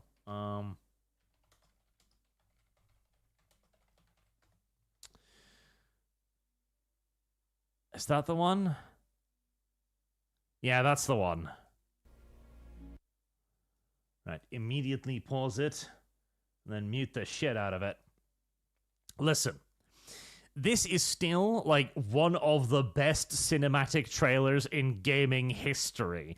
The World in Conflict intro cinematic. Oh, it is so fucking good. Where you see an American suburb. All nice. And then suddenly, a little police car getting attacked by a hind. God, this was such a good intro. BTRs coming out of the seas. Vedaver troopers invading the docks as a news helicopter comes by overhead like, my God! Are those Scud missiles? Yes. Yes, amongst other things. And it was so effective as well, because it really played on that kind of like crazy alt history scenario. Uh-oh. Poor little news chopper. Shilka go burped. And even in game 2, you could fortify like McDonald's and stuff. Ah, like, look at the imagery of that. I love that. I love the imagery of like the war taking place in the American suburbs. You know, McDonald's in the background as they're they're fighting over Burger King. There you go. Oh, it's such a good intro. It is such a goddamn good intro. I have lost shit. It's such a good intro. World of Conflict was a great game. I played a lot of World of Conflict. It was a really, really, really cool game. Mike Wild, 4,000% China tariffs are just the start. Yes. Keep squeezing. Don't let up. So Luxem Doppelganger, stolen IP products should be banned. They should, but it's hard to prove and point out, I guess. Difficult to track. It's like, what is this based on? Well, Chinese claim to have invented it. Really? It does look awfully similar to our own solutions. Yeah. John Smith, YouTube will not accept my supers. Republics seem to be the most ill-defined government in history. The defining thing seems to be political class, i.e. citizens, and rules for them to have benefits, duties to foster friendly competition. You know what? I kind of like that, though. I kind of like how ill-defined republics are, because it means that the republic is first and foremost based off of gentlemen's agreements, of commonly shared understandings of things. It's based upon the loyal opposition and the government ruling in the best interest of the populace, you know? It's not supposed to be rigid or bureaucratic. It's supposed to be a little bit of an improvised structure. If that makes sense. I kind of like that. In an idealized situation, of course. The moment somebody starts taking advantage of it, that's when the problems emerge rather rapidly. But I like the idea of that. Michael 11, a median US IQ worker will welcome menial jobs. Well, yeah, no, unironically, yes. There's a lot of focus on the idea that Americans will never pick their own fruits. Of course they will. Like, American teenagers will pick fruits to afford a new bike, okay?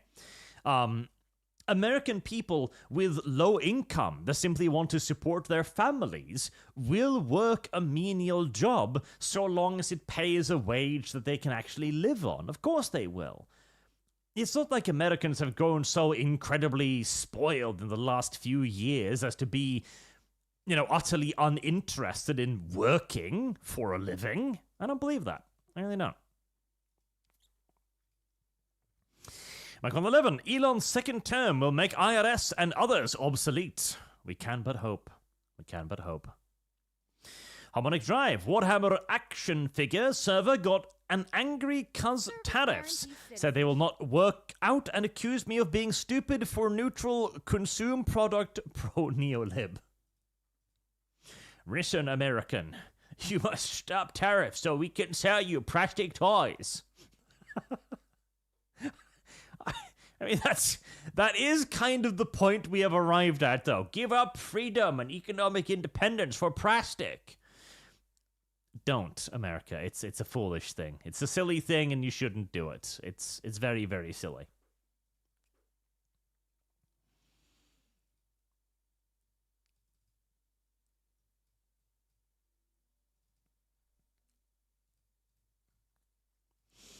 Discord is still dead. Help me. A walking corpse. I can finally send Superchats again. Huzzah! Curry. Well, I'm glad to hear it, and thank you. Let's see, what's the Curry Fund at now? The Curry Fund is at 2,644, so a little over halfway there.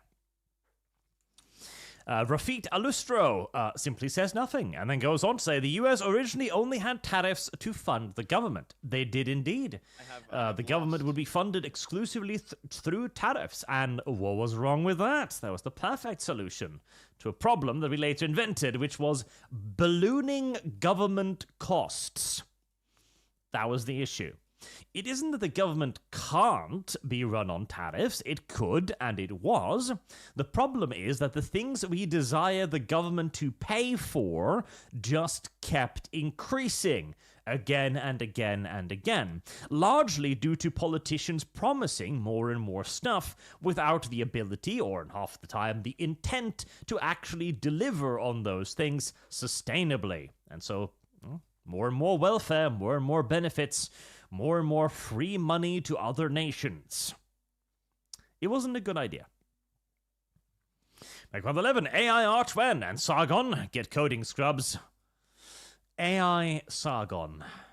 I mean, I think we got fairly close to AI Sargon today, honestly. We got within striking distance of AI Sargon. Low audio resolution Sargon, at least. Cogbjörn, sometimes I wish Kaczynski didn't prank people like a dumbass, because I think his views are becoming more and more relevant as AI progresses. Oh yeah, absolutely. Most of you will live to see AI influences, chat. That is going to be a thing you are going to have to suffer through. Indeed, most of you will probably exist long enough to see 24/7 Arch AI streams, where I will just sit here and occasionally freeze whilst I stare at you. That will be it. And you will find this as entertaining, because at that point, you will be so deep in the Tomb pod that you can't really tell what is and isn't reality anymore. Child the Beagle. The hypocrisy of feminism is their want for the comfort office job and disdain for trade jobs. Always the glass ceiling, never the glass floor. Ain't that true?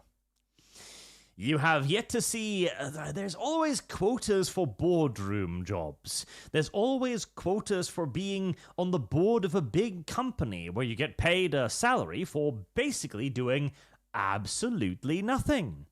But there's never any quotas for sewage draining, is there? For plumbers or for carpenters? No. Somehow, these professions are always exempt from the quotas. How very, very strange. Dreyfie, it's the hurry up and wait mentality, but on governmental bureaucratic level regarding road maintenance. I hate the bureaucracy. I really do. Sandoom, Trump is the man with the red button, and he doesn't wave it around saying he'll push it. No, Trump pushes the button, just as to prove he'll do it. It's refreshing to have a leader that follows up. And hey, he was the person who waved the red button during his first term. He was going like, oh, I'll do it, don't mess with me. But then the bureaucrats out-bureaucratized him. They just went like, oh no, Mr. Trump, let's talk about this. We'll have a summit in Bern in 6 months.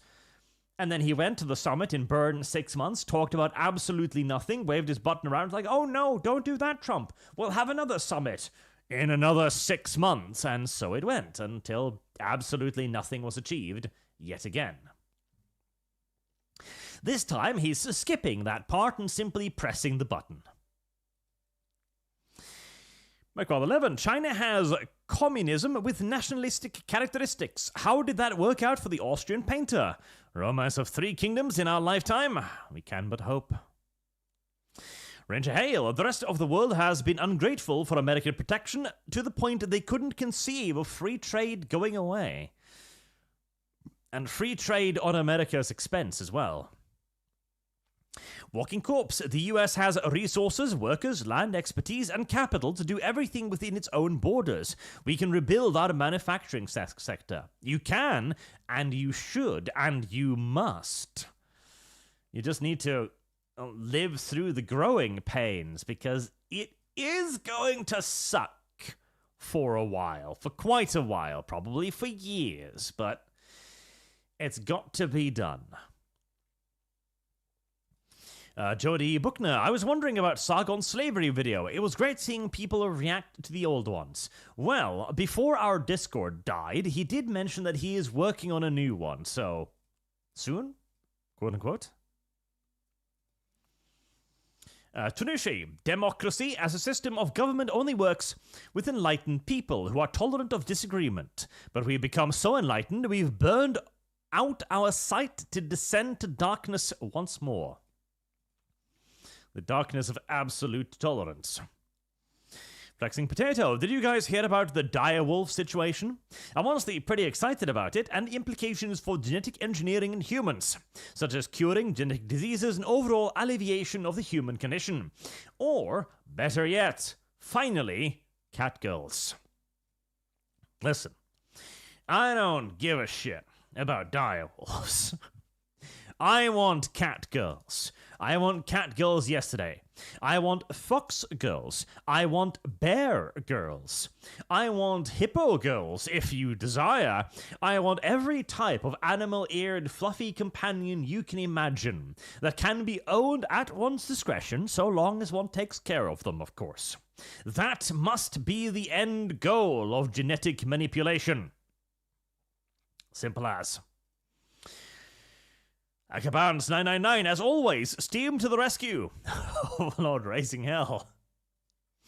At least to the rescue for a while, until it too died.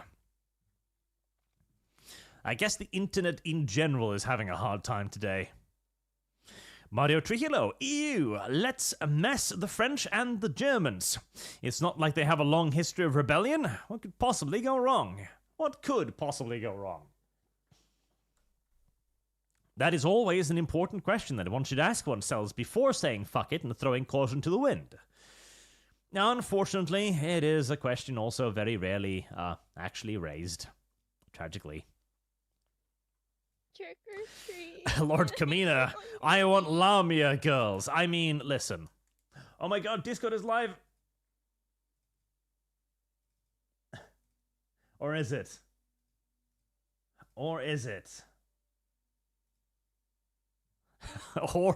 or is it? Hello? Hello? How's it going? Finally got back into Discord. It looks like it. Can you hear me? Yeah, I can. Wow. We were back in the Stone Ages there for a while.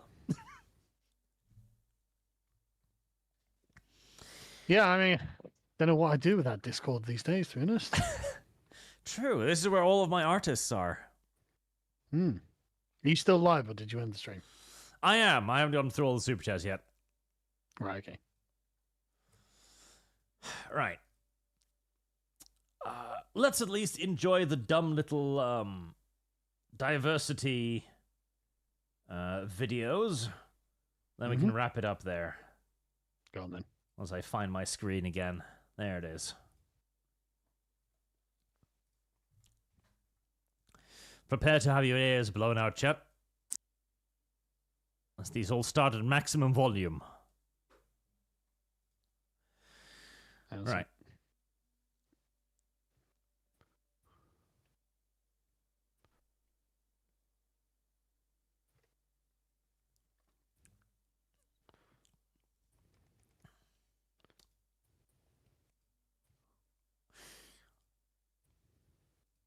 Well, let me know when you can see it. Yeah, give me a second. I'm struggling with it.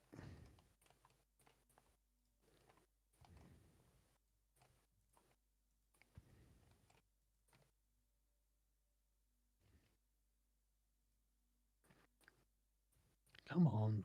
There we go. Right. You can see it? Okay. Yep. Lovely. So these popped up on Twitter. They're DEI sensitivity training videos. They're usually amusing. I figured to have a look at them. Immediately, here we have a rather sizable member of the female race. Certainly statuesque. Possibly female. Look, Ken, this is really none of your business. And not an appropriate topic for work. Hey, look, man. Look, man. Yeah. I love that. Can't blame him, can you? No, and I love that he's called Ken. It gives me Barbie movie flashbacks. It's probably why they chose it. Look, man. Okay, good. Whatever. Lucky man or whatever. To be fair, looking at that facial expression, Heresy's though. the question. Fire is the Jesus, this dude's gonna clock me. I was about to say, actually, if I was in Ken's position, my sphincter might be clenching right now. It's a significantly larger man standing in front of me. You're about to get decked, bro. Careful what you say next, brother. You're really kind of creeping everybody out. I'm just trying to get my head around why somebody would want to do this to themselves, you know? Trying to understand, be sympathetic. But whatever. I check the stalls before you go to the bathroom. What? I'd check the stalls before you go to the bathroom. Yeah, like, okay. That facial expression. Okay, so this is as a representative of the trans community, I take it. I mean, how did you know? I love the sterile white background too. Yeah, It's God. like. Yeah, this kind of reminds me of those old comedy movies, the fish out of water ones, where they put like one of the comedy people in like a strange world where nobody lies or whatever, right? Mm. And this feels like a normal human who's been teletransported into DEI land, standing across an obvious man, and is like, dude, I'm trying to understand. Aren't we all, brother? Aren't we all? He just gets that look like, Ken, careful. Oh, I like that. Let's see.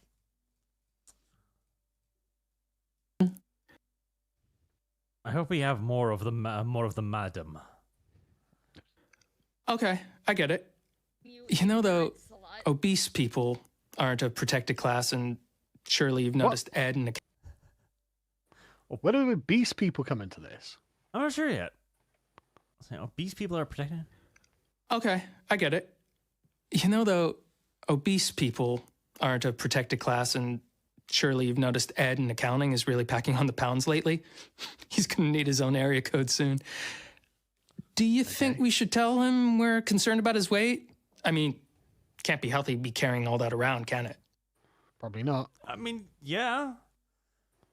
I mean, if he...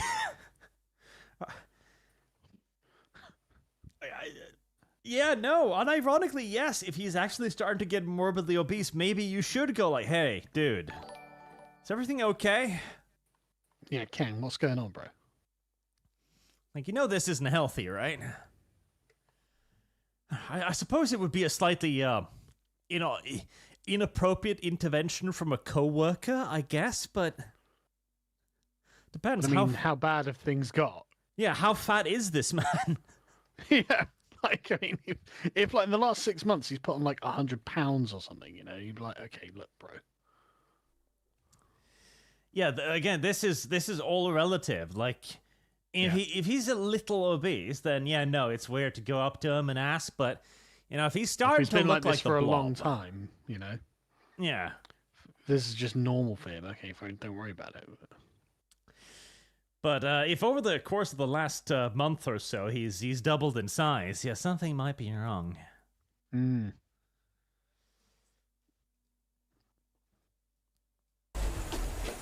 Hey, slow down, man, or we're gonna have to get you a racing stripe, wave a checkered flag. Let me ask you one last time to stop with the comments. It's insulting. It's just a joke, What's man. with his voice? I don't know. Why does he speak like that? Because he's small and we have to hammer it home?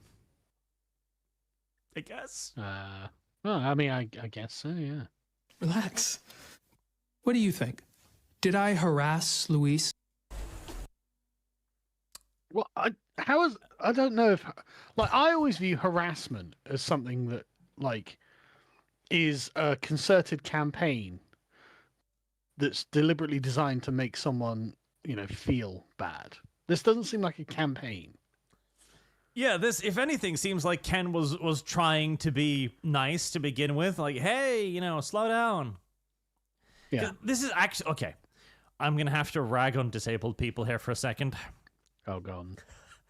But... you might be brave enough. I've known a few people in the whole electronic wheelchair who will just run into you because they're like, no. I own this space, and I am in a motorized vehicle. Fuck you. Oh, God. I'm just saying, maybe Ken has a reason to be like, could you not hit me with your chair anymore? Oh, we got another one with him. Hey, Speedy Gonzalez! Slow your roll, man. Come talk with me. Look, Ken, one last time. I don't find that funny. I guess that is actually his voice. But, like, okay. I mean, don't get me wrong, you could knock it off. I'd appreciate if you'd stop calling me that. Okay, man. Whatever you say. As soon as you find a sense of humor. Remember back before all this PC stuff? Yes. Yeah. I do. I mean, people didn't talk to disabled people like that. Just No. FYI. That's not how people ever spoke to disabled people. It was like, "Hi, Frank, how you doing?" It was just all normal. Like, everyone was just normal. Things were normal. Everyone was just normal. Correct. Yeah. Just acted normal towards each other. It wasn't weird. It became weird with political correctness. Now everyone's like, "Oh no, what am I supposed to say?" I don't know, bro. Just talk to them. Back when we could just be ourselves. Hey, Raymond, you old dog. Get any this weekend? Who the hell talks like that? Like, worst case scenario, this guy is the guy who's slightly obnoxious whilst attempting to be friendly. Yeah, I mean, he's not ill-intentioned. No, like, hey, slow your roll, come talk to me. He's not doing this to bully. He's like, hey, come talk to me. But he's trying to be funny in a, high schoolish retard way. Yeah. He's just kind of cringe. So, okay. Yeah. Ken's greatest crime is being kind of cringe. I mean, that seems to be what they're charging him with. Like, just seriously, I mean.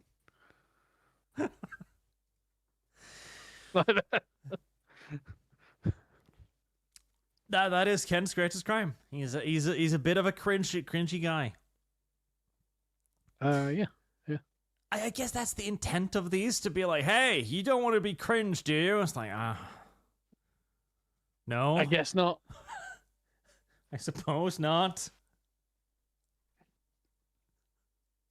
And again, too, if anything, people would be too sensitive around, like, look at this guy. He's clearly not even just disabled. Like, he's got a birth defect or something. You're not going to go up to somebody like that and go like, hey, midget. Yeah, he's would like a never happen. paraplegic or something, like something really serious. It would never happen. And if it did happen, everyone else would look at you like you're the worst human being ever. Yeah, I love the idea that the rest of the officers are like, yeah, it's totally fine for him to talk to him that way. What's your problem? Yeah. Yeah, Louis, What are you, a suck it up. buzzkill? Like, that's the thing. Like, my whole adult life, yeah, there have been disabled people around. Okay, you just talk to them like normal people. Why wouldn't you? Mm-hmm. Like, weirdly enough, disability isn't like a new identity that was made up by the left. For fuck's sake. It's not. It is not. And again, if being lightly cringe is the worst offense of this Ken, then so be it, I guess. I mean, it would be so easy to be like, Ken, you just knock it off a little bit, mate. Just talk to him normally, and that's it. You don't have to make a big deal out of it. You just move on with your lives, and Ken will just wind it in, and everyone will be happy. Yeah. It's really not very complicated. That is even literally what happens. He goes like, hey, that's not funny. Could you stop? And he was like, okay. Yeah, sorry. Didn't realize. And the thing is, a lot of it is just Ken being probably insecure himself. Like, what am I supposed to do here? Just nothing really, Ken, to be honest. Yeah, okay, the HR lady comes to you like, hey, Luis, the paraplegic guy, Nobody's really friendly with him because they're all scared shitless that he might report them to HR. Yeah. Could you be friendly with him? It's like, oh, fuck. Oh, God, he's reporting me to HR for not being his mate. Fuck. What am I going to do? This is a minefield no matter how I approach it. Yeah, exactly, yeah. Like, there's no winning. Service guarantees citizenship. Oh, God. I do like these. Though my favorite is still the ma'am. I like her. That's just the Hulk. Again, Ken, if nothing else, is balls of steel to be talking to this to a man twice his size. Yeah. Ken, that lady's going to fucking clock you, bro. Yep. This is going to be a HR violation one way or the other, Ken. Simply stop. Oh, yeah.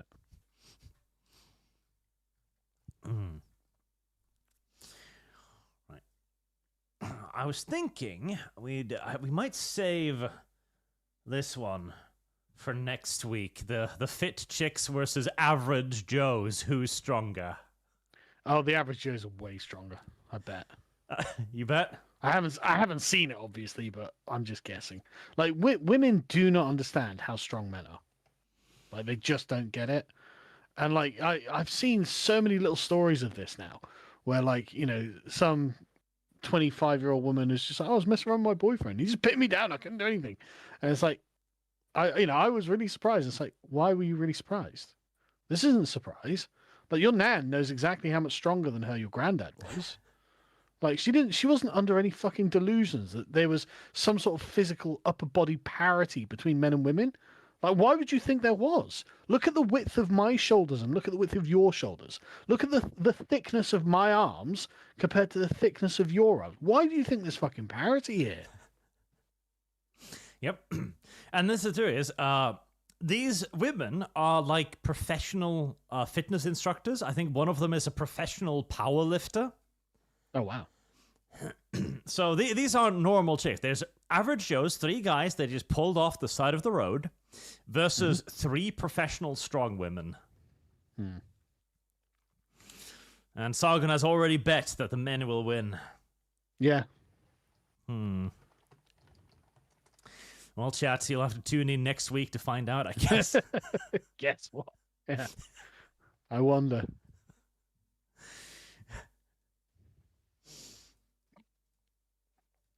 Goddamn Discord. Depriving chat of entertainment. Sorry, chat. There was not a lot we could do about it, frankly. Yeah, unironically. And there wasn't a whole lot of ways to fix that on the fly. Right. Well, for the first time in forever, we might actually keep this to around about 2-hour show, so that's good. Maybe Discord should crash more often. Only because we missed half the show. Ah, true, but details. Charlie the Beagle, for a good case of wasting money, look up the National Children's Hospital in Dublin. First proposed in 1993. 98% complete this year, with the cost ballooning from 800 million to 2.2 billion. Oh, God, it's so infuriating to hear about. I hate hearing these stories. Oh, yeah, holy shit. Here it is. It's still on. They're still building it. Trick or treat. Oh, man, honestly,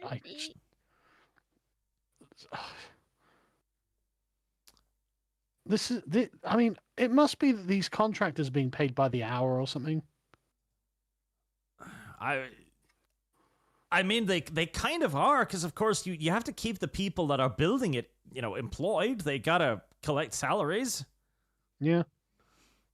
But like, it's just so insufferable, isn't it? It's like there's no, like, you would never accept this kind of work for someone working on your home, right? It's like, oh, I'd like an extension or something. It's like, yeah, okay, I'll be 8 years or 20 years or however long the fucking is. Why is it only in the private, the public sector? It's because they're not fucking on a timer. That's why. Let's see here. Proposed in 1993. I'm just about ready for their grandchildren. Let's see. When did it actually start? It finished review in 2006. What? Fucking what? A 13-year review? Yep. You fucking serious? Just what the hell is happening, man? Then they were picking a site from 2006 to 2012. Over there. That's fine. Do it over there. Just fucking build something. Fuck me, man. In the wake of refusal of planning permission. Fucking local councils. Planning, okay, designing started in 2014 and ended in 2016, and then they started building in 2016. Why they didn't even, so they're like, right, okay, we're gonna spend 13 years proposing or like figuring it out, whatever, and we're not even gonna have a design ready. Nope. Why don't you design concurrently to that? Who the fuck even knows? Jesus Christ, man. So even then... honestly, if anything's going to radicalize me, it's local planning laws. So in that case, it's been under the construction now for 8 years. And don't get me wrong, this is a pretty big, complex structure, but 8 years? Dude, some of the pyramids took less time than that. With significantly less complex equipment, too. Yeah, fucking hell, man. 8 fucking years. And again, like this, I'm sure this is a lot of building. It looks to be pretty sizable. There's probably a lot of electronics that needs to be put into this and stuff, but 8 years? And how much does it cost? What was it? I think he said 2.2 billion. Holy fuck, man. How many? And where was it again? Ireland. Imagine being an Irish taxpayer and seeing that. You just be like, really, was the IRA really on the right side of history, were they? Let's see. How many beds? 380? Why is they? If it was like a hospital for like 10,000 people, I'd be like, okay, fair enough, maybe. Not even 400 fucking people. Jesus. Let's see. Okay, so let's take 2.2 billion. That is a large number with a lot of zeros. Oh, that's absurd. 1, 2, 3, 4, 5, 6, 7, 8 zeros. Divided by 380 beds, so that is about 5.7 million pounds per bed. Someone needs to be fired. Someone needs to be fucking fired, man. Like, I just can't even. I can't stand to hear it. Fucking Christ! Enjoy paying your taxes, folks. This is why you should never look into governmental waste. It will fucking ruin you. I swear to God.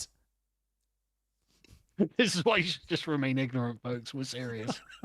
Fucking serious. You'll just lose your fucking shit. Yeah, you'll be like, how is it the world is run this way? It's like, yeah, how? How indeed. It's always so much worse than you can imagine. Yeah. It's always literally underground limestone fucking bureaucracy mines. Every fucking time. Oh my God. So, yeah, almost 6 million pounds per bed. With euros, but yeah. Oh my God. I just can't stand it. I just can't stand it. You're there working hard every day, and some government bureaucrats are just fucking you. Oh, holy shit. Just remember that when you go to sleep. Worse, actually. The 2.2 billion is merely the cost of building the hospital, excluding the cost of commissioning it for use.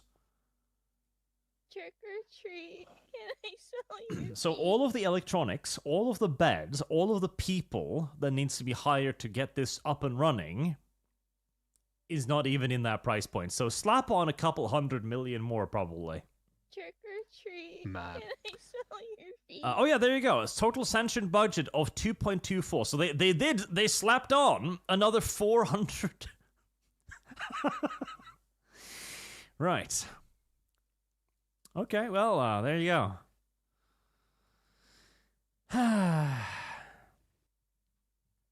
Yeah, again, don't look into how the government spends your money. You're not gonna like what you find. No. It's just not fun. Heresy is the question. Thank Fire you is the answer. for that, Charlie the Beagle. Thank you. The real Zartax, votes don't matter, Sargon. Only who counts them. Well, that's what I've heard. David the Red, there are new automated textile factories in the Carolinas. Raw cotton from the farm goes in, finished clothes come out with less than 50 workers. I believe it. Totally believe it. Absolutely. There's no reason why not. Like, yeah, exactly. There's literally no reason why not. Yeah, there's none. Like, you can have it from raw textiles to finished packaged goods, and you're going to need very few people to do it. You ignorant We have slut. packaging machines. We have textile mills. We have sewing machines. All of this shit exists. Yeah, and it's not like it's magic. Like, you know, it's totally normal fucking machinery. Yep. Belial, Progs, why won't anyone think of the rich fucks and their stock crashing? Me too poor to retire. The stocks burn till the corruption stops. So we learned today, by the way, that London has slipped out of the top 5 richest cities in the world. Oh. No one cares. No one cares. Just like, right, okay. So we're literally, the country's just falling apart. Everything is degrading. And everyone's like, right, okay, well, nothing we can do about it. So you could stop paying foreigners benefits. Right? That's how you do it. That's literally the one secret. Stop giving our money away to fucking foreigners. Because I bet, right, if you look at the builders who are building these, there are going to be a lot of Polish names in there. Probably. Just saying. Just saying. And that's the thing too. Like, if you're never too poor to have stocks. No, that's not entirely true, but you get my drift. Fortune 500 like fund management companies, almost always a decent investment, because in the case of a stock market crash, what happens is they're simply just going to sell off the stocks that do shit and buy up the stocks that do well as they dip. The Fortune 500 stock companies haven't reported a loss in like 50 years, basically. Wow. The stock market is very resilient. People overestimate how like crazy it is, and I swear to God, a lot of the fear of stocks is kind of been imprinted in people to keep them poor. And just to keep them ignorant as well. There's a lot of deliberate ignorance with it. Oh, absolutely. Like, yeah, you could fuck up. You could be really unlucky, but by and large, if you simply hold on to like investment companies, they will practically always rebound greater than before because our economy is still constantly growing. And if you want an easy stock tip these days, a defense industry. Well, yeah. If there's one thing humanity will always need, it's the ability to kill that guy over there.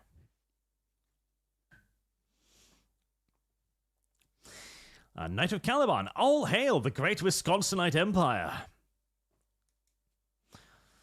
McWild 11, oh come on, you still don't get pro-conferencing? Pro-conferencing? I don't know what that is. Me neither. Lurker, Arch, add to your browser as a game on Steam, then you would be able to stream. I couldn't figure that out. Too difficult. Cogbjörn, the Dark Gods are trying their absolute hardest to stop the stream. Drive them back, guardsmen. Do. Skrzynsk Brzezinski Krappenspuck. Your name is weird. Change it for my convenience. Sargon, Arch has commissioned pony art of himself. I have not. I'm being given pony art of myself. A bit too much of it. That happened to me years ago. Oh, it's happening to you now. There's pony art of you and me kissing. You ignorant great. slut. Yeah. It's a whole subgenre being started now, unfortunately. Alex Roberts, $20. Thank you, sir. Any content on the English Civil War on the Lotus Eaters? Bo is awesome, but it's even better to have two perspectives discussing it. I mean, he's probably done something on it. There's an interesting question. Sargon, was Cromwell a tyrant? Well, yes. Yeah, he won a civil war and installed himself as dictator, so yeah. Hard to argue that he wasn't really. I've had a lot of English people cope on that particular question and go like, no, he did it for the best of everyone, so he's not a tyrant. I'm not saying he wasn't. He didn't have a good reason or something, but he definitely was. War Turkify. Yes, Arch, reject the modern power of electricity and return to steam. I'll have to build my own steam power plant outside. McWell11, very nostalgic. I sent Super Chat 5 years ago. Buy fucking MS Team, Zoom, Meta, Webner, Nextcloud, anything. With free, you get what you pay for. That's true.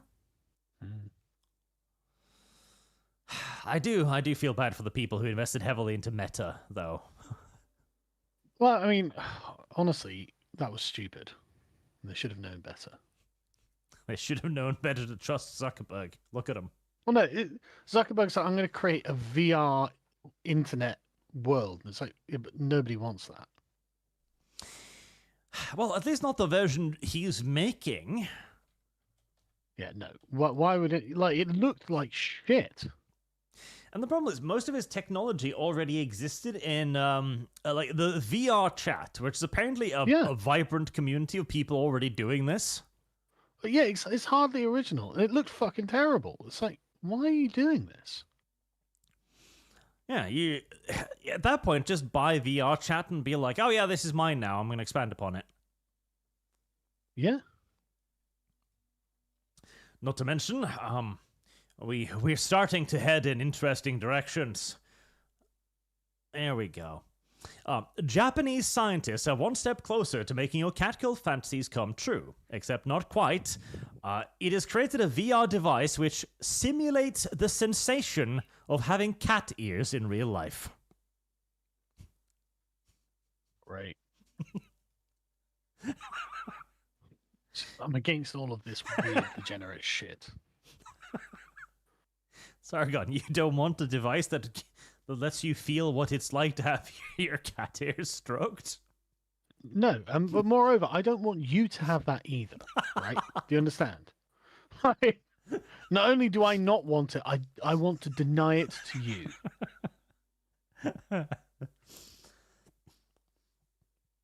Honestly, I just want to bring back flogging. I really want to bring back flogging. Oh. This reminds me of that. Oh god, there was what the fuck is? Oh, they just bolt that shit to your head, don't they? Oh, okay. Thing is, right, Cromwell being a tyrannical Puritan sounds quite appealing at this point. Like, unironically, I'm like, yeah, he was a tyrant, and that's a good thing, right?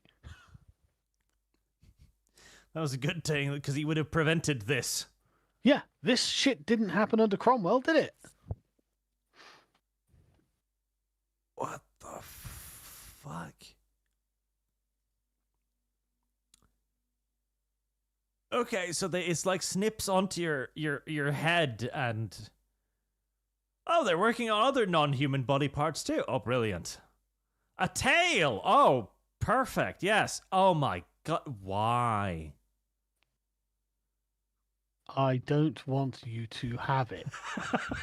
People are like, how does this affect you? Because I'm pissed off about it, that's how. That man has a tail.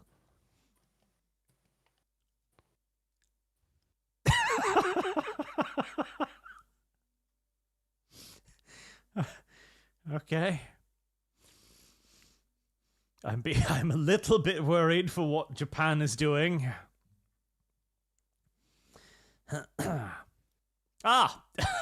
Of course, the next step.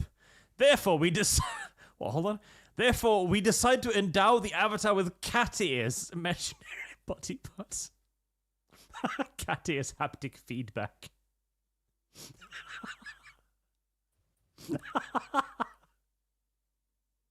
Why? Why? I'll tell you why, right? Because people aren't suffering enough. No, I mean, seriously, it's literally that simple, right? People are like, la-di-da, you know, my day's really boring. I'm really bored. Maybe I will explore being a weird degenerate even more than I already have. It's like, dude, haven't you done enough degeneracy? It's like, no, not really. I've got nothing else to do. This is the only part of my body that stimulates anything anymore. And so it's like, it's degeneracy from here on out. And it's like, right, okay, suffering. That's what they need.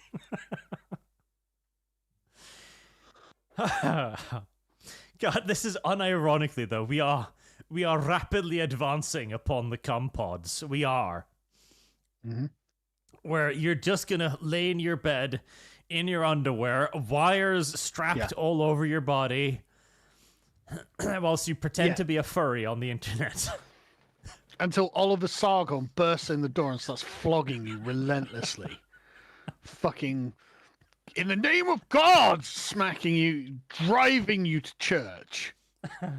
You'll get there with your bloodied and lashed back, and I will literally shove you down in front of the pew and say, pray. Put a Bible in your fucking hands. Pray, sinner. You know, I swear to God, man. I don't even care. And people are like, show mercy. I'm like, there's no mercy in this earth. Only God can show mercy. No. That's the point in which you need to lean in and whisper into their ears, this is mercy. Yeah, this is me being merciful.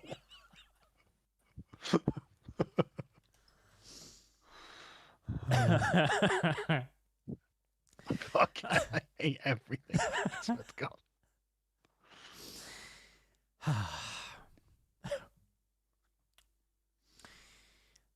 Right. Mechanics on duty. Look, UK, you've done well on your own, but you're getting old enough to let your kids take care of you. Just let the US take care of you. Next time, England will be a colony of the Americas. It already is.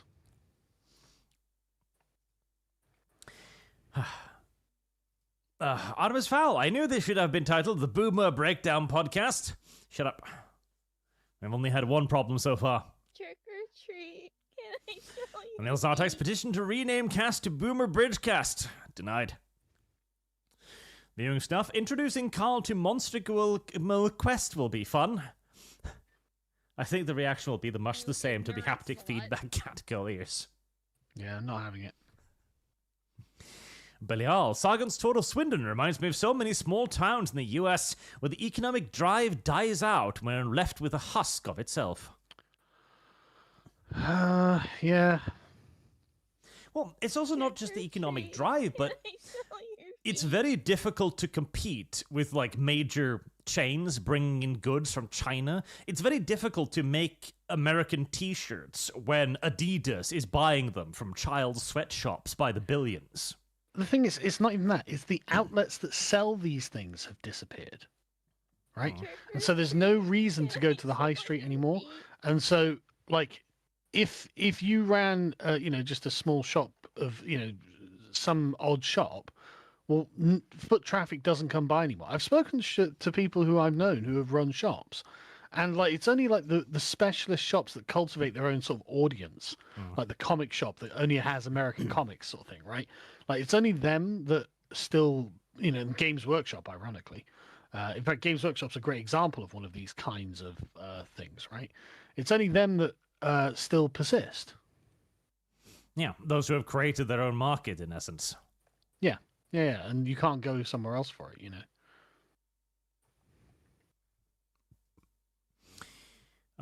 McWall 11, try calling via international phone.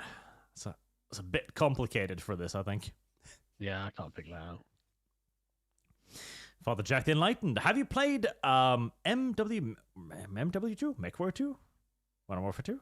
OG Arch? The Russian invasion... Is MechWarrior 2, yes. If it's Modern Warfare 2, no.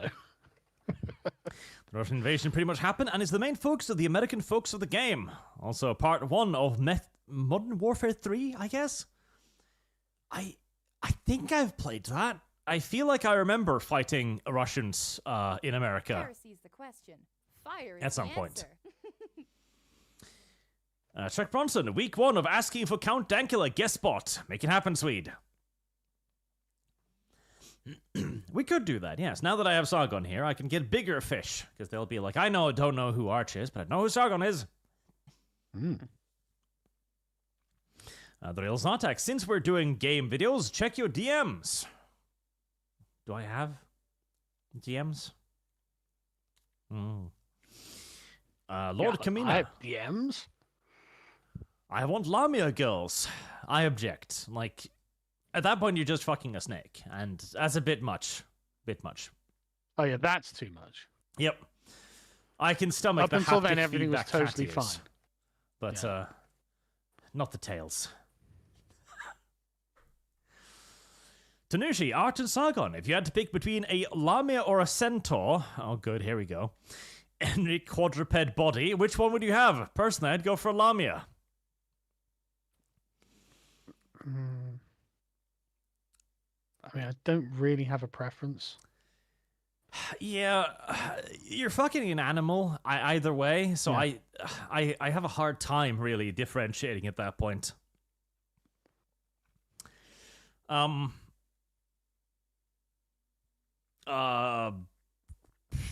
Centaur, because at least there's less chance of being eaten afterwards, I guess. It's getting a bit vosh, though, isn't it? I'm just gonna abstain. Just gonna abstain. King Spectre, I'm glad Father Calvin and Connor managed to impart upon Carl the legitimizing effect that a suit has upon an Englishman. Gives you a +3 modifier to your patriarchy roll. Well, it was Calvin, not Connor. But, I mean, Connor always dressed smart anyway, so that was good. Select S, what's your position on immigrants who want to integrate? Well, vastly superior to the ones who don't. Yeah. I mean, in limited numbers, that's totally fine. Yeah. But we haven't been taking them in limited numbers, and they're not integrating. So Countries need to accept immigrants in the quantities that they can actually effectively integrate. We haven't. Yeah. Because when you do, they're fine. Like, they can, in fact, I mean, England has a long and proud history of Indians, for example. Sure. Who wish to become English. Or at least who wish to become British. You can't become English. Dryfey, it's ma'am! Also, yes, Ken is going to die. He's living life on the edge, Ken. John Jim, HR has chosen to terminate you for excessive cringe. And now they're going to do a TikTok video about it. Yep. Frog Jupiter, eat the rich crowd complaining about the stocks. Oh, yes. I swear to God. Trick or treat. I almost want to look it up, but I guarantee you, Vosh has done a video complaining about the stock market crashing. I mean, quite possibly. Dryfee doesn't seem to matter. What he does, he's just Ken. And he is enough. He is. Goulet to 2. No, make Sargon watch that dev out of context. Dev out of context? I'll watch that. It sounds fun. Let's see. Can I find it?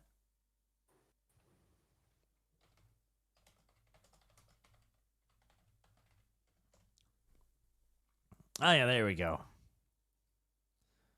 So, one of my subscribers, Antelope, made this. There, we can watch a bit of this.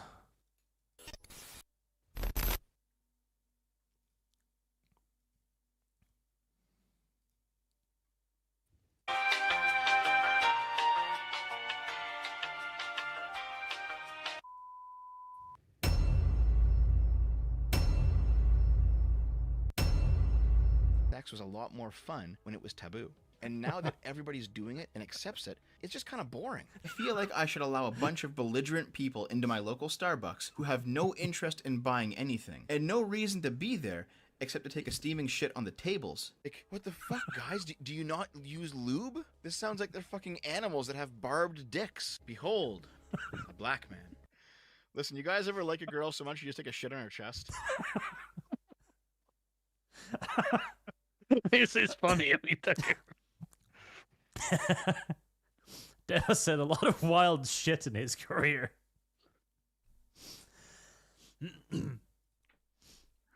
With properly planning the breeding of the human race, you can make everyone white without having to exterminate anybody. That too is true. With proper planning and breeding, we can make... Yeah. Dev gets properly eugenic here. Give any SJW 3 dragons and they will burn cities down to smash the patriarchy. There's also a practical conversation here. There's ways to loosen up before you get into taking cocks in the ass, man. You don't need... Dev knows a lot about this stuff. Well, just gonna be honest, I don't know anything about this stuff. He has admitted on multiple occasions that he has taken interest in such things, so... Fire is the answer. Need to fly hole first onto the thickest shaft in the room. I think House made too many racist jokes, you know, but... Good. That's funny. Allowing yourself to age like a normal 64-year-old woman, wrinkles and all, would have been better than morphing yourself into a bobblehead. Okay, hold on. Chat, let me just describe to you here roughly what I see. Oh god, no, not the Vosh. I remember the Vosh. What? You're white. You're fucking white. Is a man not entitled to the poo-poo of his own butt? No! But it's also funny to watch Sam Smith wrap himself up like a ham and think he's good-looking. Is it funny? I mean... all things are relative, I suppose. Yeah. Oh, God. Yeah, let me do the rest of these. Will almost be a 2-hour show. Angus Allshaker, did Odo get a sex change after Deep Space Nine went off the air? Should I know? Yeah, what kind of... Sometimes there's just words. This was one of those times. Mr. Comrade Yuri, Art, I managed to get my hands on Le Châteauroult 1871 rifle. I am ready for the Prussians, and then to lose to the Prussians. Good. It was a beautiful weapon. Not a very effective one, but a beautiful one. City of Firewater. Actually, the bad thing about AI is we'll be living in the world of Dead Man Wonderland, where they can forge evidence and have a video of you confessing before a trial even happens. Yeah, that's definitely a terrifying thing. I mean, reality is... Already, I keep seeing shit on Twitter, which seems absurd. I'm like, is that AI? And it is, but at this point, I swear to God, we could...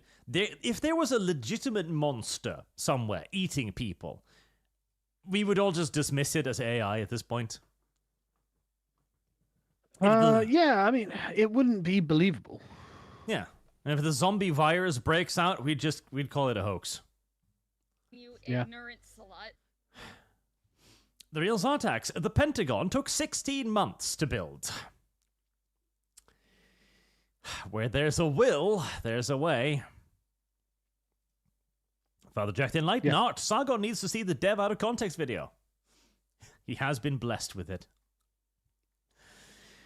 Status, if you think 6 years to pick a side was bad, a man offered his field for free to them on the M1 motorway just outside Dublin for the hospital. And they refused? Why? Well, didn't it cost the government enough money or something? Sujad, last year there was a bike stand that cost 300,000 euros. Our government are hugely incompetent with a voting system that makes it impossible to vote them out, and you have no idea how furious I am. £300,000 pound or euros a bike stand just does sound pretty terrible.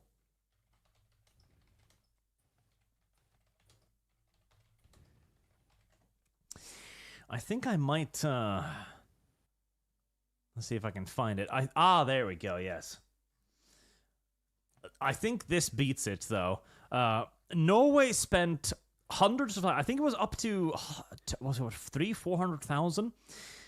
To make a public toilet in the middle of absolutely fucking nowhere. And we made it really pretty because we were like, well, sometimes somebody might need to take a shit out here. Out by the coast in the middle of the fucking mountains, so we might as well spend some money on it. Why not? Why not, indeed?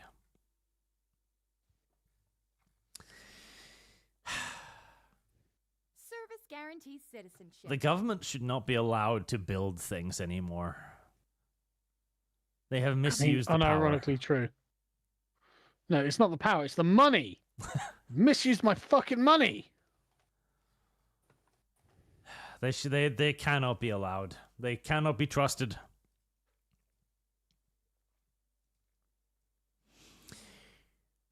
Dreyfus, Big Arch, the Empire State Building was built 1 year and 50 days. Come on now. Yeah. I'm telling you, man, things don't actually have to take a very long time to build. I'm sure that was... I bet you, though, that... Like, half of this is going to be planning and bullshit, right? The other half is going to be, like, safety measures. Like, stupid shit where, like, they need 5 men to lift a plank or something. Or you need to be tied up to 7 different ropes before you can go out on a bridge. Meanwhile, I bet you the Empire State Building was literally built by people just walking on steel beams in the middle of nowhere. Oh, yeah, it was. I mean, there are pictures of it. Let me see. Construction. Can I find... Oh, yeah, here you go. Like this fucker. Yeah. He's just chilling there. Like, yeah, no, we got a building to build. Yeah. And they got it done in a year. Sitting there on a steel beam, God only knows how far above ground. That motherfucker's drinking. Mad, isn't it? The fucker on the right there is having a quick drink to steady his nerves. I mean, to be fair, considering how far above ground he is, I can see the need. I guarantee you as well, probably a lot of people just fucking died doing this, but they got her done. Jesus. Safety regulations. Some of it's necessary, I'm sure of it, but a lot of it is just make-believe work to get another person hired for government projects. But it wasn't for those boys, was it? You know, those boys were getting on with some actual productive work. Yep. Having a quick pause whilst doing so. Oh, Jesus, fuck. I know, it terrifies me to see it. I know, I feel a suck in my stomach. Yeah, I know. Yeah, I can't even think about doing that. Oh. Yep. Harder men, harder times. Oh, yeah. Mad respect. Counterstructure. Electronics, by the time they're ready to install IT, the plan is outdated, both technically and legally. New protocol and certificate hardware. I mean, yeah, no, sure. If they started planning this shit in 1998, none of that stuff's going to be up to code anymore. Ugh. Frog Jupiter. I remember sparring a woman in wrestling. She got on my shoulder, and I just stood up, fireman carry her on our shoulders. Yeah. WMC Wolverine, greetings to the Frenchman and the Swedish chef. But Lord Arch, have you ever heard of the tabletop game 48 Tactics? Its minis are the size of DW's primary Space Marines on 25mm base. I have not.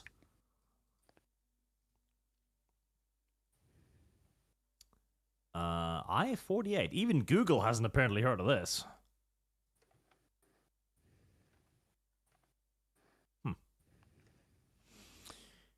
Charlie the Beagle. It gets better. Check out the bike shed that cost $336K and a security hut that cost $1.4 million with 60,000 of copper cladding. The worst part is, if it's copper, that shit's probably going to get stripped off it in the next few months.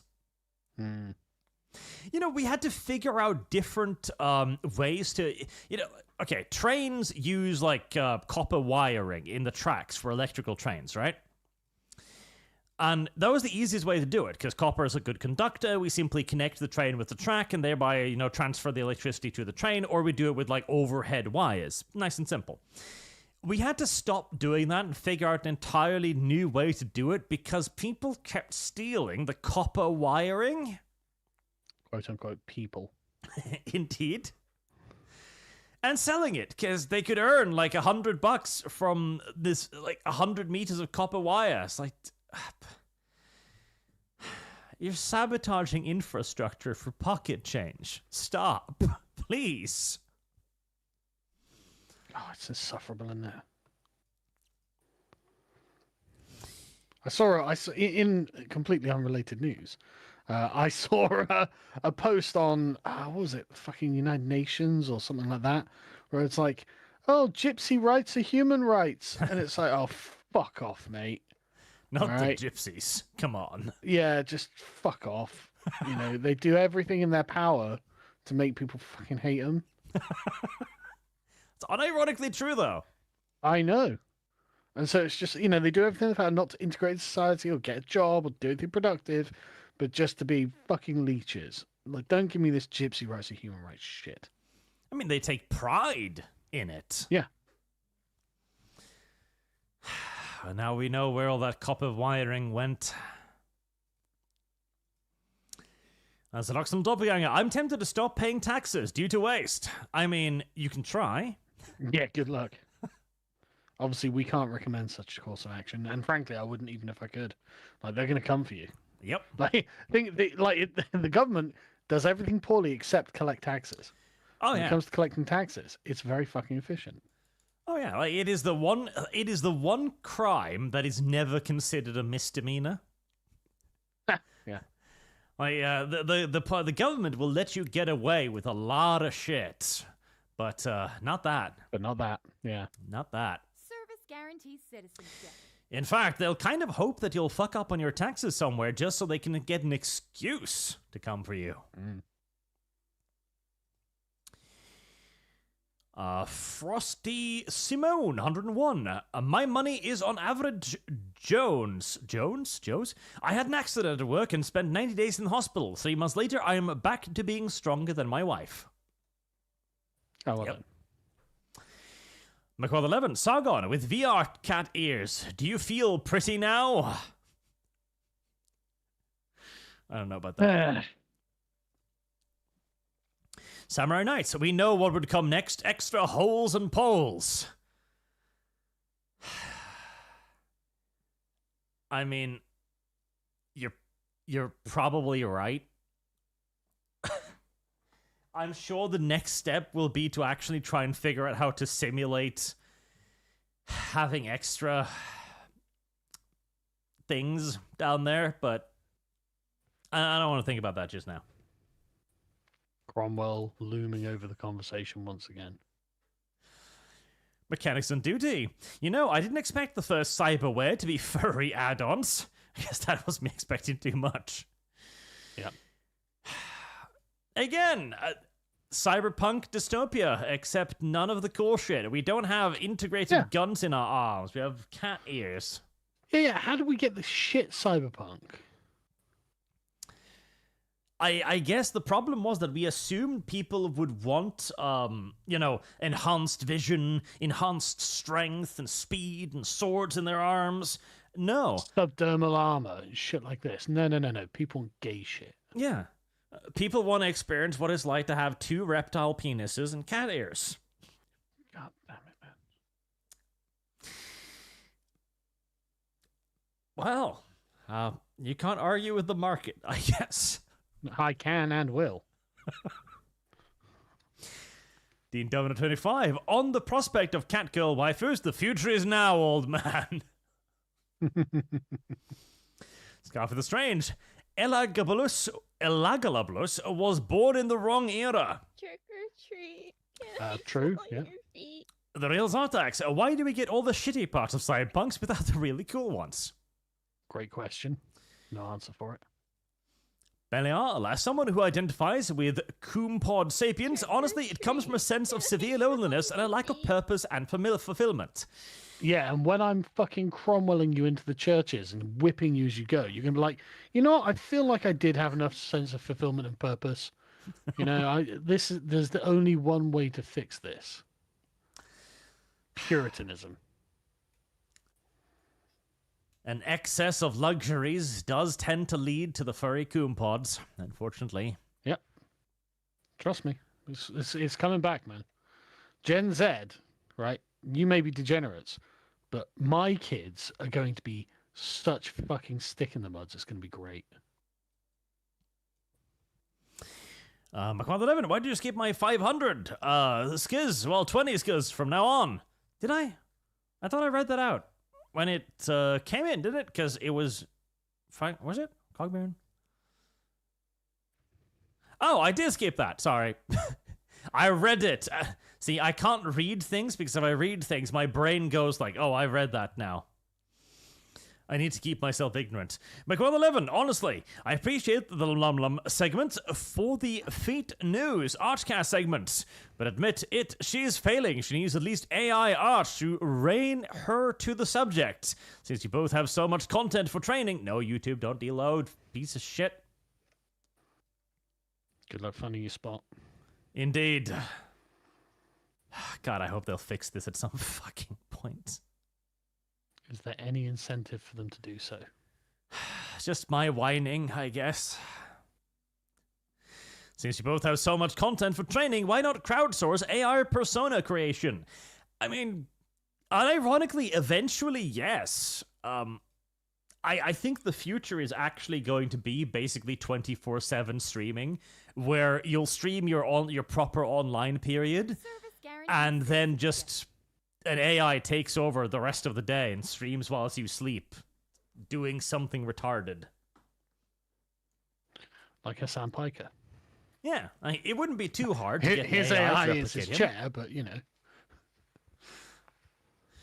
And eventually, once it gets complicated enough, you're just going to have services. You're going to log in to HoloLive's Tomb Boots, and you're going to sign up to your favorite content creator, and they'll have downloaded all of your biometrics, and they're just going to exist to addict you to them. I mean, AI will there'll be very little in the way of like human creation at one point. Right? Mm-hmm. Everything's just going to be AI generated all the time, and it's going to be shit. Yeah. And the thing is, the worst part is it's not going to be shit as in low quality. It's just going to be hollow. And people will become totally estranged from one another, and the future will be terrible. Yeah, like, there will be, the content creation will basically be AI direction, guiding it, and, like, writing out how it's supposed to behave. But even at its core, AI is programmed to make you like it. That is the intent of AI, so you'll keep using it. Yeah. And as it gets smarter, it'll figure out more about you. It'll figure out what you like until it will literally be like the best person you can imagine. It will know all of your habits, all of your tics. It'll probably read your fucking pulse in real time. And remember, right? Basically, all entertainment is algorithmic. Yes. And if it can be learned by an algorithm, then the algorithm can be learned by the AI. And you're going to be sucked into it whether you know it or not. Yeah. Literally, the AI will be able to create a perfect entertainment tailor-made to you and just you, and you're not going to be able to resist, probably. Yep. Again, this is why we haven't met aliens, because all of them jerk themselves off to death the moment they figure out how to make AI girlfriends. God, imagine if that was the solution to the Fermi paradox. I tell you, like, this is my theory right now, and I believe it, because Coomism. making Cooming a is why. spacecraft is a lot harder than making a sex bot. True. Yeah, that's true. Simple as. Like, I guarantee you, out there, there are entire civilizations entombed in vast, like, coom pod complexes with little robot servants going around like, don't worry, we'll take care of you. You'll live for eternity until the sun burns out in this pod. Now just have another orgasm. Oh, brilliant. Yep. Don't worry. We'll simulate the feeling of having your ears fluffed. I hope you're happy, chat. This is the future you chose. Is this the future humanity has selected for itself? Yeah. Scarf the Strange, can we not turn into the Q from All Tomorrows over this catcall stuff? Q from All Tomorrows. What's that reference? I don't know. I don't even know this one, no. Some moth person thing. There's Artax. DMs on Discord, senile old man. How that? Future history of Korea. Oh, that's going to be short. Unironically, yes. I watched a Kurzgesagt video on this, and South Korea is basically, it's hit the point of no return as far as population collapse is going, so they're probably fucked. It's crazy how everyone knows that we're hitting the point of no return on population collapse, and yet women still have rights. Well, no, it's genuinely crazy, isn't it? Like, are we're really like, right, okay, no, women can do whatever they want instead of having children. And men can do whatever they want instead of having children. And we're just like, yeah, okay, we're all dead then, really. And everyone's like, yeah, I guess so. And it's like, what? Oh, right, okay. Like, I'm not suggesting men should continue to have freedom while women don't. No. Cromwell. Bring back pain, punishment, and duty and service. You've got no choice but get married and have children now. Well, the moral implications are so distasteful that we will refuse to make the change until it is not only too late, but until the consequences have been going on for about 10 years. See, I don't find them to be distasteful. There you go. But literally, the only solution to Korea's problem is literally state-mandated girlfriends. Yes. There's no other solution. No, but state-mandated boyfriends as well, obviously, you know. Yeah. Like the men don't get to do whatever they want. No, you have to be a husband and father. Yep, Bad you've luck. got to provide. Then we introduce a nice incentive system. You don't have a good job, you don't earn a lot of money. Well, we're going to find the fattest, ugliest dog of a woman for you and make her live in your house. Well, I tell you what, nothing would focus the mind like saying, look, you've got 6 months or the government pairs you up. And it becomes a crime to fucking cheat or to split up. Like, so you got 6 months, find someone you like. Best of fucking luck, That would focus the mind like nothing else, man. Make a nice official governmental dating app where everyone has to sign up, get on it, start meeting people. Yep. If not, we'll pair you with the other refuse people at the end of the 6 months. Yeah, so crack the fuck on because you're not going to like the alternative. Gola82, thank you. You're welcome, I think. Dreyfie, Jesus Christ, Sargon. Arch is going down the goddamn degenerate furry VTuber path. Control your boy. I'm trying to. Listen, if I can stream 24 hours, I'll have to do it. The worst part is, too, everyone is going to have to do it because if everybody's doing it, then, the competition online is already harsh. Imagine competing with versions of other people that literally never go to bed. Well, the difference is I won't be available 24/7. And so it'll be worthwhile watching me because it won't just be the same AI-generated slop that everyone else is producing. Possibly. All value is created from scarcity. True, but seeing the kind of TikTok slop that has been produced these days, and how popular it is... That's a fair point. Lord Commander 2, Arch, read Creature Curls, hands-on field journal in another world. It go into autistic details how Monster Girls biology would function and bash feminism. I have read it. I particularly liked the chapter where they defended rape as a natural part of coitus and procreation. Disavow. Frog Jupiter, Sargon, have you heard of Laser Weld TX? They try to be competitive with China by paying the lowest workers the highest amount and ridding middle managers. I have not. Sajard, did you see the news article where armed British police arrested 2 preteen kids who had Nerf guns? No, I didn't see that, but I totally believe it. I don't need to look it up to be completely persuaded that that happened. Yep, just sounds pretty regular at this point, honestly. Yeah. And I'll take the donation to the Scorn Fund, as you said. Non-Melodic 101. Hi, Sargon. UK expat, and I've lived in Japan for 4 years now. While I do miss the UK, visiting Sheffield last year showed me that the spirit of the city I grew up in doesn't exist anymore. Yeah, I'm sorry. Trevor N. Are you gents looking forward to the Bannerlord DLC and upgrade? Introducing stealth gameplay is pretty cool. It didn't wow me. I'll probably get it just because it'll probably have like small features or mod compatibility reasons and stuff like that. But I wasn't totally blown away by it. It's got naval combat. That's amazing. Yeah. Is this the Saxon generational trauma? No. I mean, we were naval raiders once too, because of course the Norwegians have never done anything original. But the I don't know. I have a funny feeling that it's just not going to be as great as everyone wants it to be.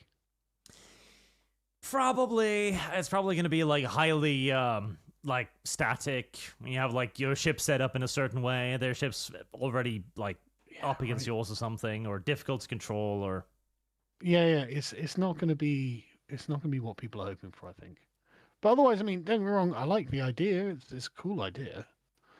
You know, like if I don't know, I'm just not that optimistic. But we'll see. I mean, I'd love to be proved wrong. I'm excited for it. I like naval combat. Not enough games do it, and very few games do it right. Yeah, true. Ashkori, the photos with guys sitting and sleeping are not real. It's an old photo trick. Learned that with photography class. Really?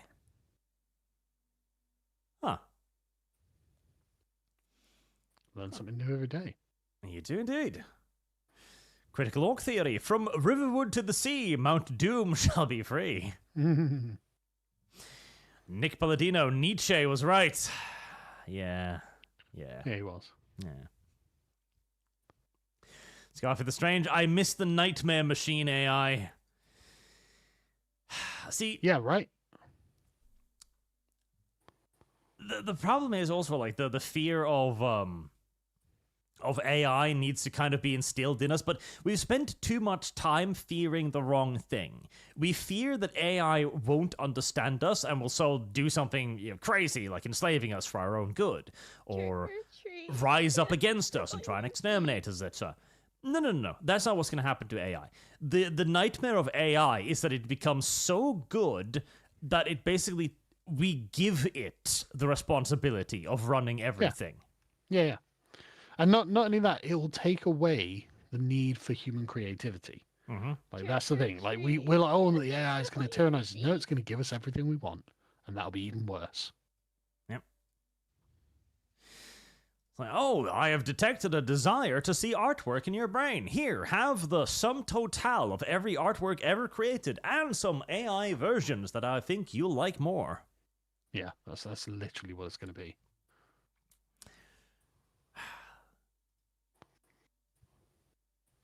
McWild 11, you are getting too nebulous with AI. Just use it as if this then to police your Mexican. Fort Wyman, no need to get existential dread from it. I do though. Like I generally think AI is going to be the reason why we don't make it to the stars.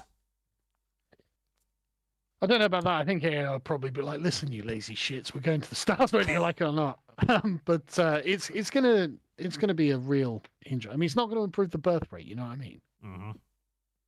I mean, I genuinely think that at the point where you get AI, where you get like the pleasure bots in essence, you're gonna have to figure out immortality or cloning real fucking quick, or civilization dies.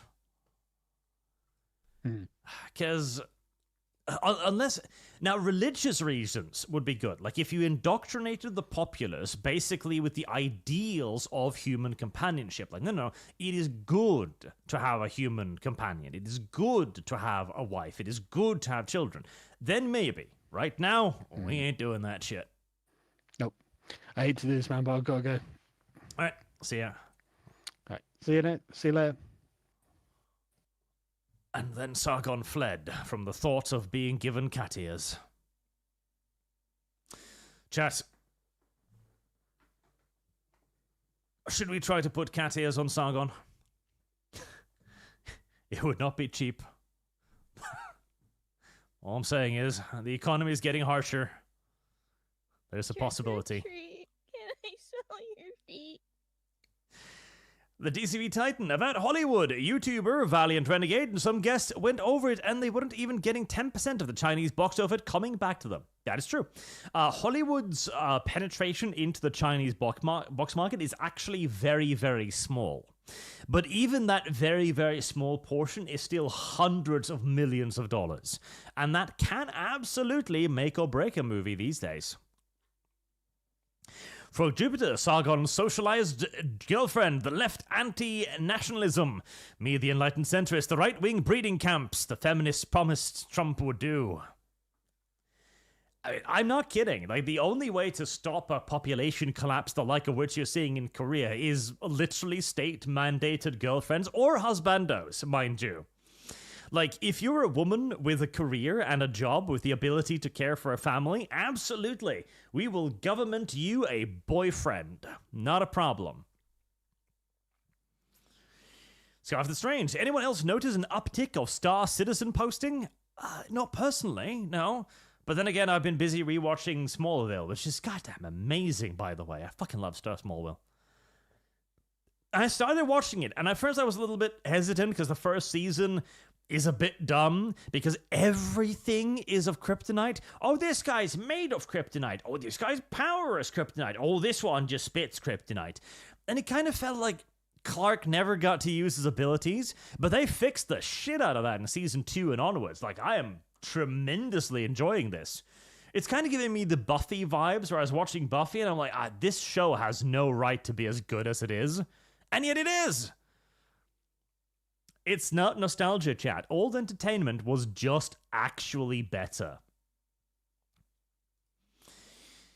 Zinofilter, Sargon Muhammad of the Londonistan Caliphate says you don't believe in freedom and want an oppressive religious regime, why not join Islam? You'll get what you want. Also, this is not cyberpunk, it's tranny punk. Trish's dream, since he lusts over troons regularly. Listen. In the cyberpunk future of VR, you too can fuck little boys. That was all our technological progression. The dude who invented the internet was like, this will be a very niche tool, probably only used by scientists across the globe to share very specific scientific developments.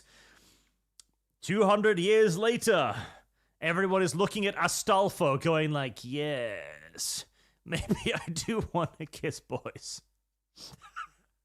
What the fuck happened to us, chat? Oh, perfect. As if planned.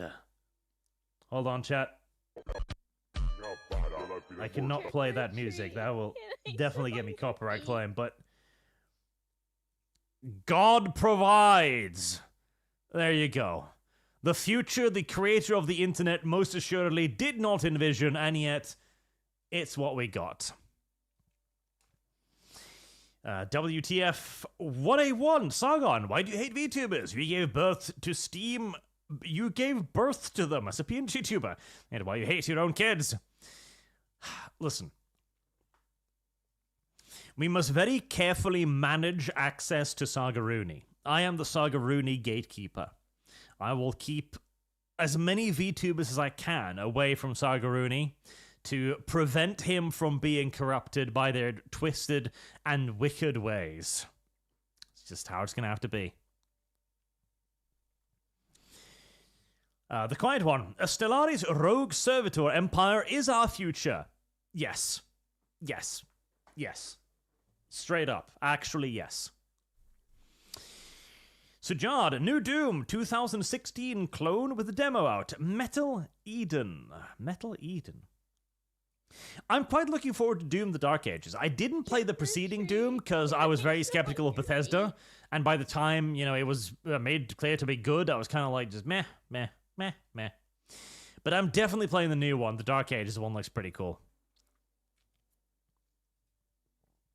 Metal Eden, eh? Android waifu killing robots, looks like. And Rafit Alustro for 5. Thank you. Make college graduation require having at least 1 child, promotion at least 2 children or 1 grandchild, and retirement at least 4 grandchildren. That would at the very least be quite encouraging. Quite encouraging indeed. Right, there we go. We're only an hour over schedule. Less than an hour. That's pretty great. Again, it was probably because we, you know, flubbed half the show, but close enough for government business. Huh, chat? Close enough. Thank you all very much for watching, chat. And I hope to see you all again soon. Hopefully, without the cat ears. Hopefully.